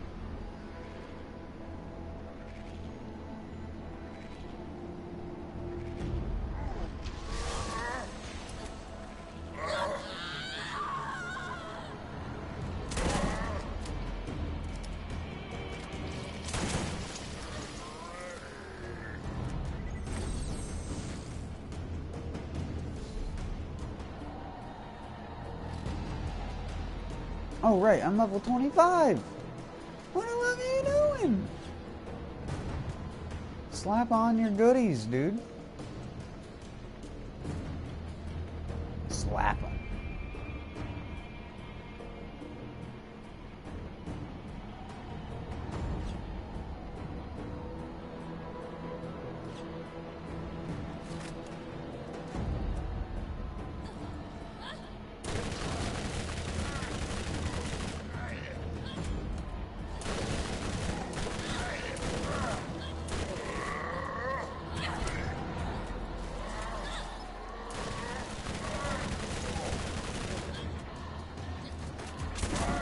You think you're gonna get up to me, bruh?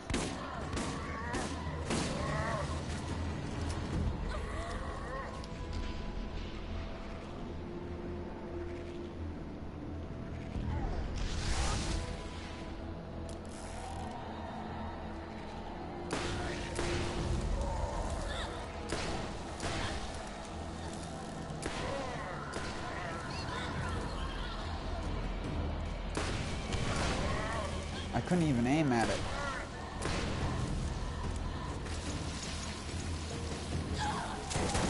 By fire be purged!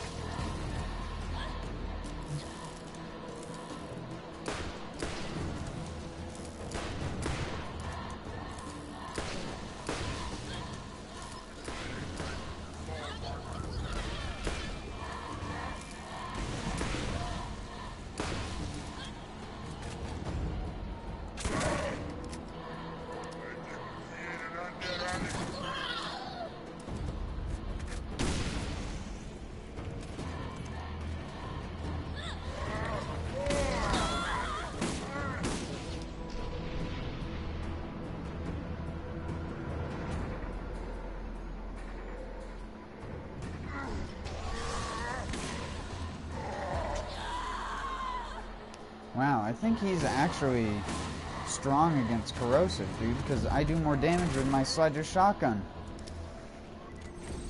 than my plague.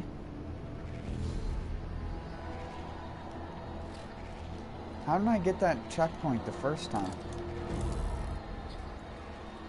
Get over here and die.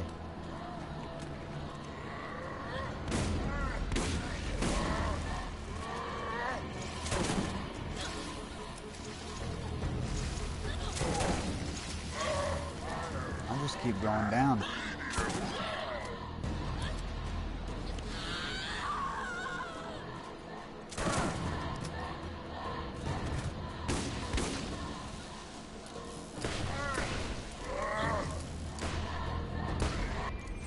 It's only 192 with the crit on that. I'm gonna guess he's resistant. I thought he wasn't resistant to corrosive. Try my normal one.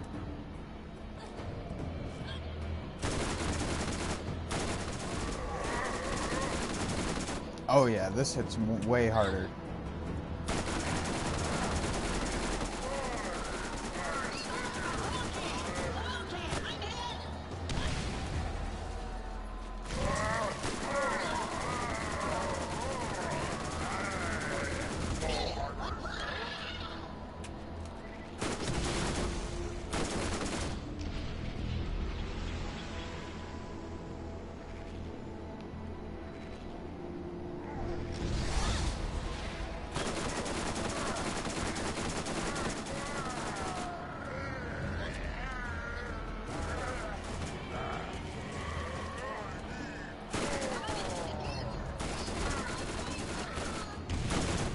Wow, good job.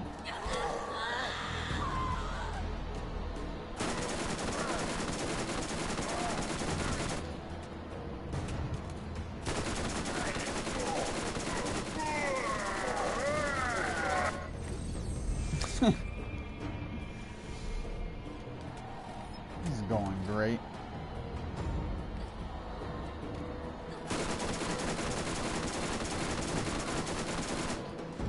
My bullets were coming out from the side of the... You see that? That was so weird. It's like I was firing a scope that was attached to the right side of the gun. Like a rocket launcher.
How do you like them apples?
Alright, this next boss will be good against corrosive, though.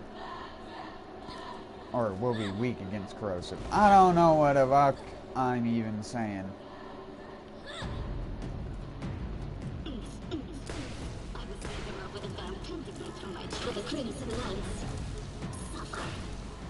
You pay for the thing, traveler. No! Stay down. Taking fire. I'm hit. No! You pay for that. Viva la revolution. I don't think it's faster to reload shoot each time.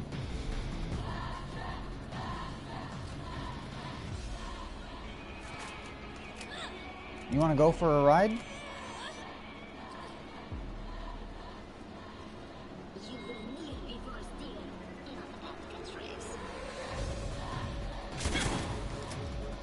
What? You didn't go for a ride? 20 points if you can shoot it through the hole.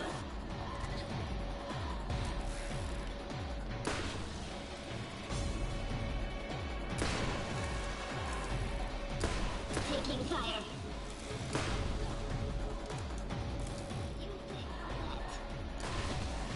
I'm hit. Why do you persist when you know I will destroy you? Why? Oh yeah, because they're so high level. I do so little damage anyways. I'm hit. Stay down. For the crimson line. Just goes to show you how strong a two-shot defiler is, that you don't even realize how low a damage you're actually dealing.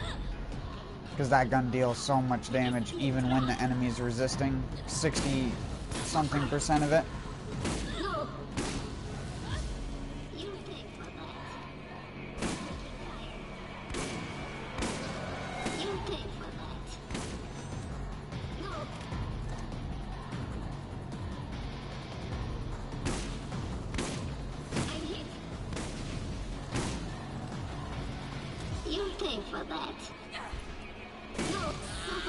I shot.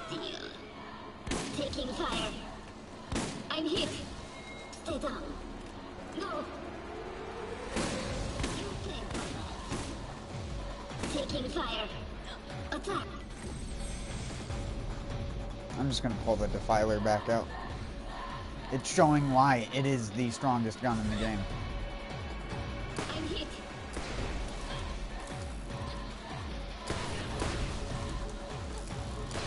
No. You pay for that. Taking fire. For the crimson lance. I'm hit.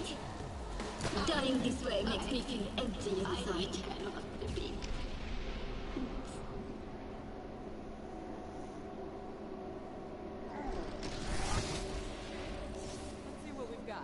What? What a weird skin on that. Saw the same skin earlier on a pistol. Or a similar looking skin. Gold with red trim. But in this game, the gold skins look like dog shit. You wouldn't even recognize them as being gold skins if you never played the first game. The first game had these gearbox guns, and very rarely S&S munitions would make guns that were like a shiny gold color. And in this game, they just look really dark and diarrhea colored.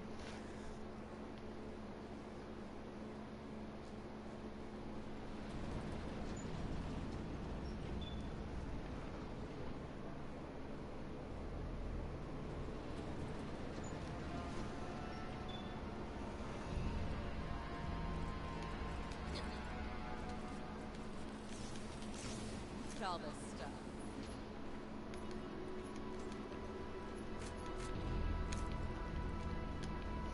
You ready for overleveled Minac to still die really fast because of how weak he is to corrosive? I always try to tell people if they struggle with Minac, just use corrosive. He died so fast. So fast.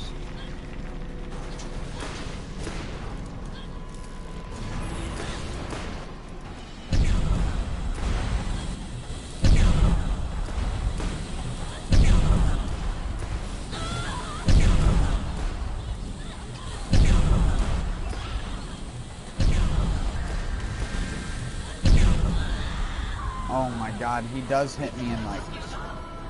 He does kill me in like 2 hits though. Now he's just gonna drive over me. Yeah.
missile turret.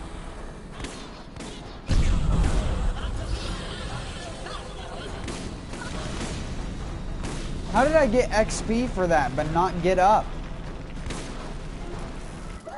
Damn it.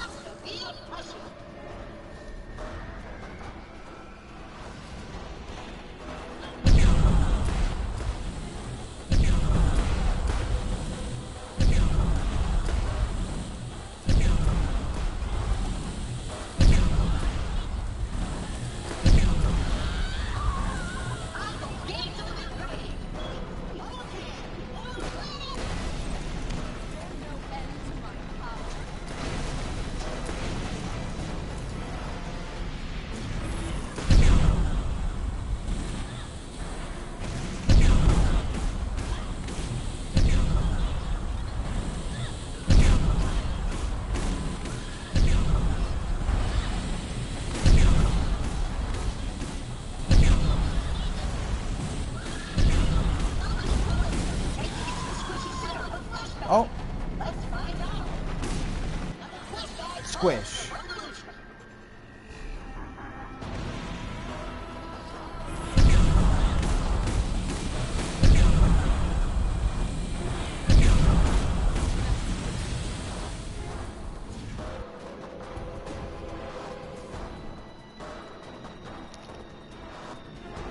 Goodbye, travelers.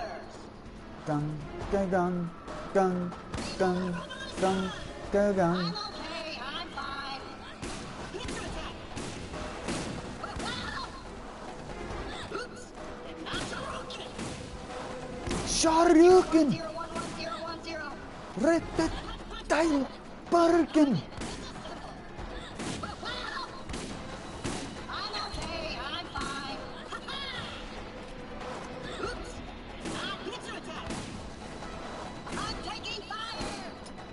You're taking corrosion. Knock it off. Whack the pop cut feels no pain. Ow! Quit it. Punch, punch, punch. I'll be shot. Oops. Not see that the pop cut feels no pain. Ow! Quit it.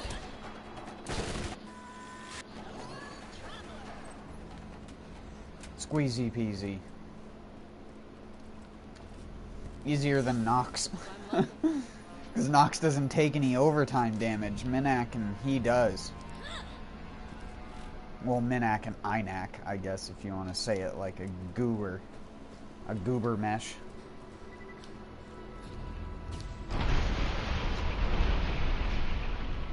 That was the weirdest sounding sound effect I have ever heard in this entire game.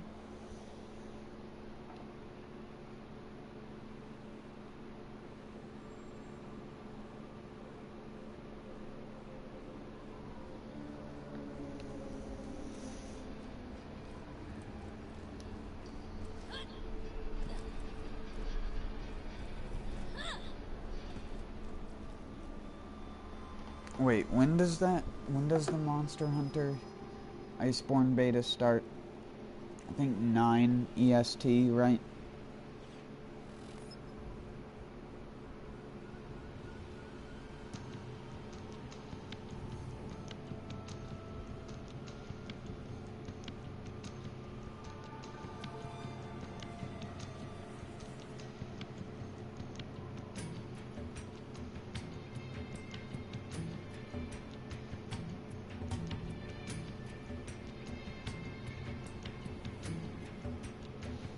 Oh no, 6 a.m. EST. That's in an hour and a half from now.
gonna go out for a smoke real quick, and then I'll farm for like 30 minutes, and I'll get off at 5 so I can eat something before getting on to playing the Iceborne beta, which I already have downloaded currently. I don't know if you have PlayStation Plus or a PlayStation in general, Matthew, I can't remember, but, or Matt, I just said that earlier and I already forgot that I had said that, but it doesn't matter. If you have PlayStation Plus, you can download the Iceborne beta for free.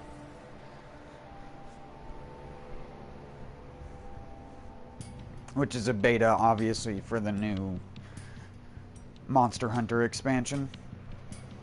Even if you aren't a huge fan of Monster Hunter, or you've seen my streams and you were like, oh, I don't know if that game interests me or not.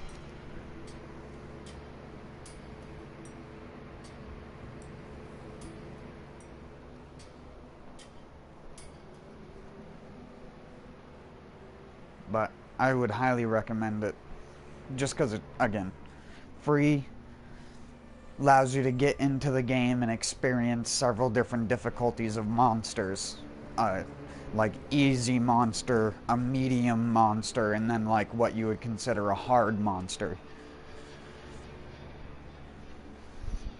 One of them I was spoiled on, sadly, so I already know what it's going to be, and one of them is Tigrex, which is a monster from one of the previous games, which, don't be fooled by its name, because it does not, it's not any of the things that you think its name is.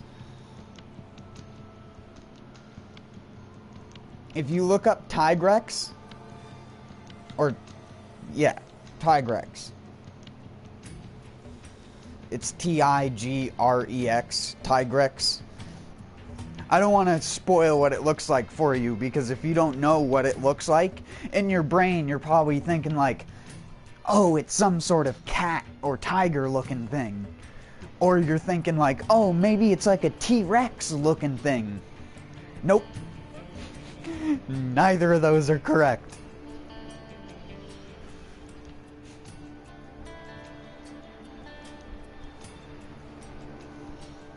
If you haven't already looked it up by now, I'll just tell you what it looks like. It looks like a weird gargoyle sort of thing. It looks like the frickin' pterodactyl Pokemon look-alike sort of thing. Like it has a big face, wings that it walks with, but it can also, I believe, fly too. Well, do like gliding at least and stuff like that. I don't know what they've changed as far as his fight goes. And then they have another new monster, which I can't remember the name of or what it's like, which is good.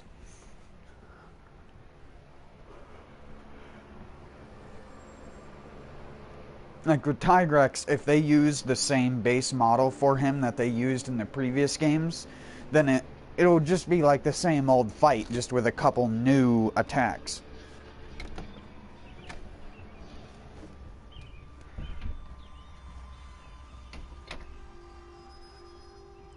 It's so noisy out here in the morning. If I just gently talk, you will be absolutely flooded with bird noises. They're so loud. Especially that little thing over there.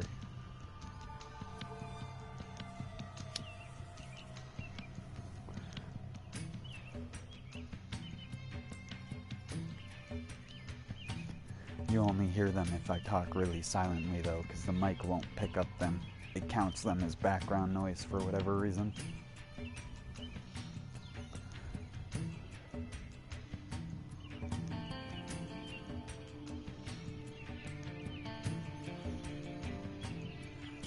Some people say that the sound of birds are serene. When they're all like individually calling, and it's not like 30 of the same bird overlapping over a half-mile radius. It's just like, it's a clusterfuck of sound.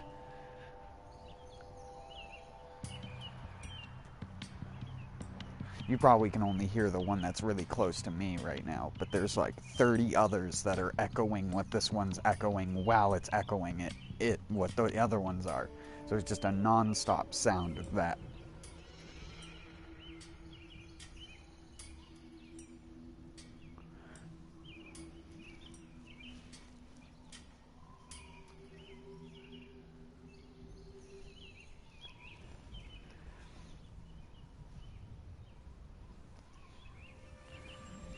My favorite bird. The cardinal.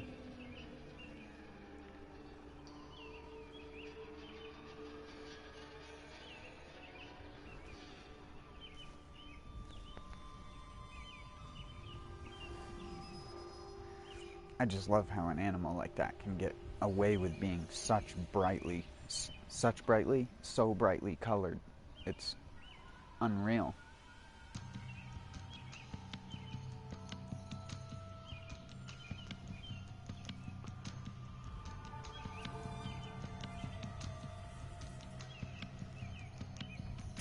And like, yeah, there are birds that are like rainbow colored and stuff like that, but it's just freaking solid red. Even with my vision being a little bit more blurry recently, I can still see them wherever they land. I hope whatever's wrong with my vision is something that's easily correctable.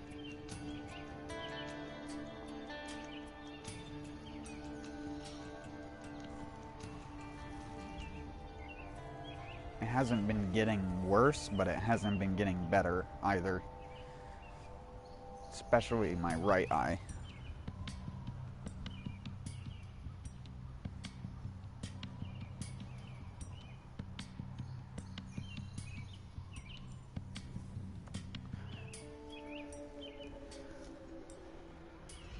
My right eye is getting so blurry that, well, it's getting blurry at a distance.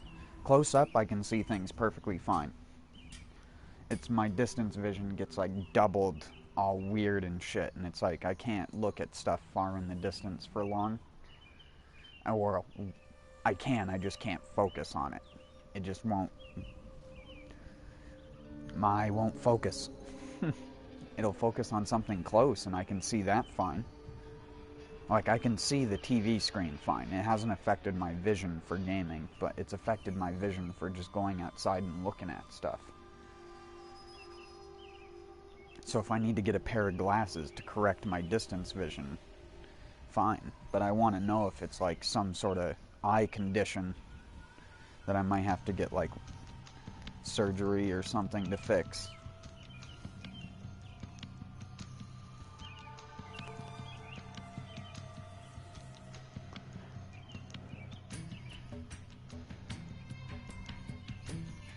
Normally, if it's surgery in the eye, it means lasers, which scares the absolute shit out of me because I'm so sensitive to anything happening to my eye that I know I'd blink.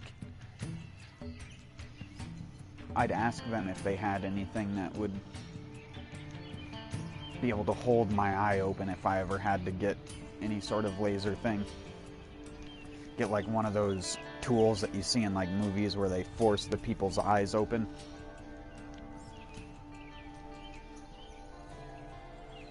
Because it's like, I can focus in on an object, but like just the thought of something happening to my eye makes me tear up. I don't know why that is. My eye doctor immediately noticed that about me when I went in a couple weeks ago. I was like, the second you drop those dilating drops in my eyes, I'm going to be teary-eyed for the entire rest of this.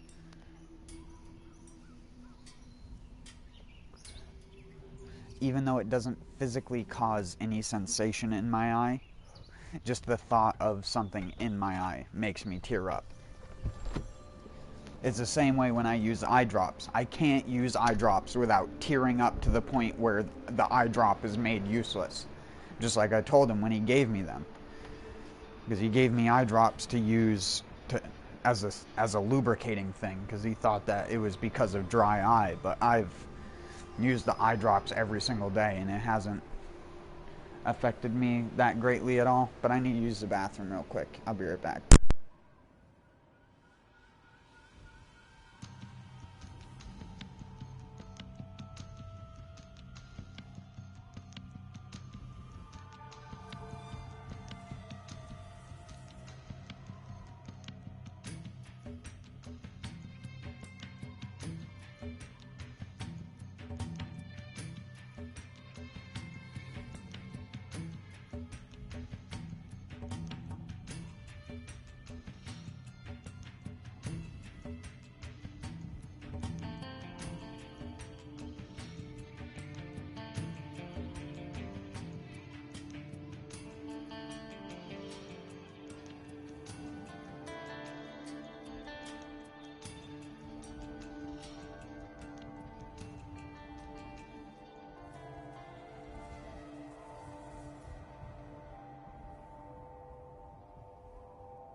Sorry about that. I'm just going to take a toke real quick and then I'll get to farming. I'm just mumbling for 10 minutes.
Hyperion asks, what good is a gun that doesn't shoot where you point? Get a gun that's as accurate as you are.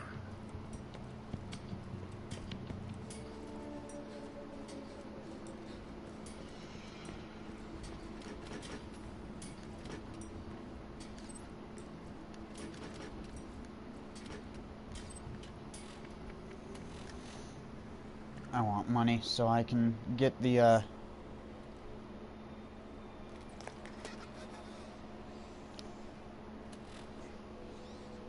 SDUs early.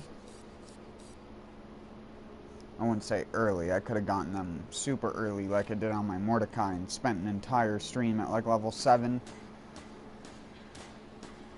farming in the frickin' Nox DLC. But that isn't engaging or fun to watch at all.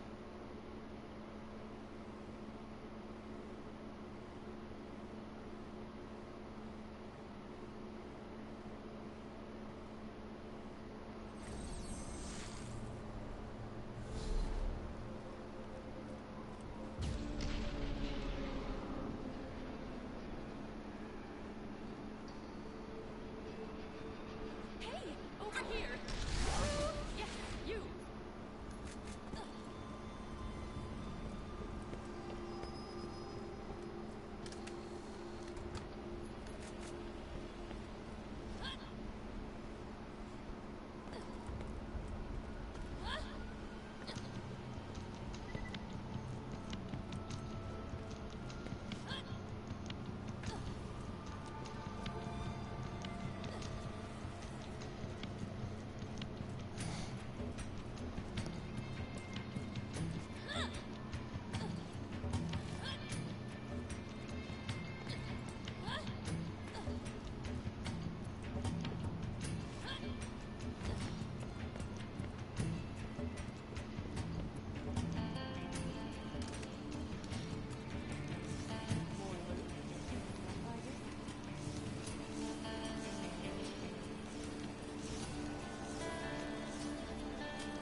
all this stuff.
How many commando class mods are you gonna give me?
more. Awesome. Also, torque doesn't make the gun a freaking woman.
Check me out.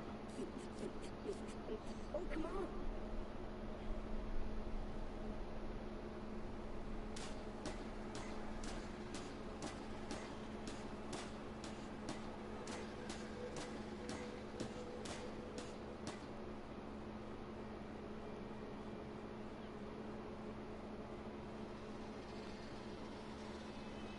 Oh, come on, let's get down. Come on, everybody. Check me out. I'm dancing. I'm dancing.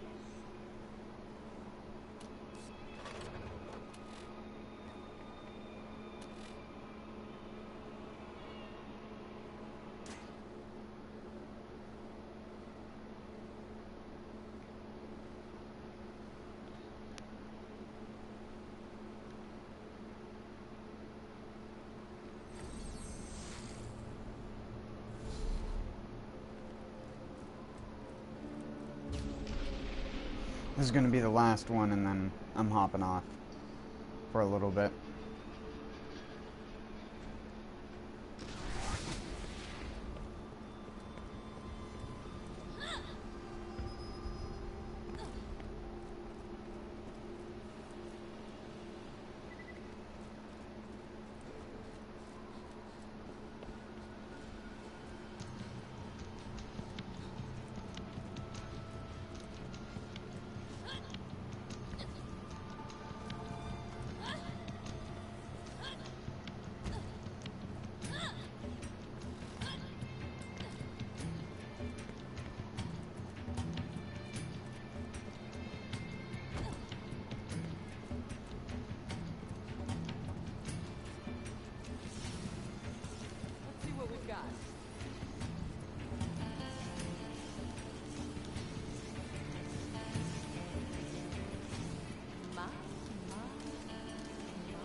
Come on, let's get down. Come on, everybody. Check me out. I'm dancing. I'm dancing.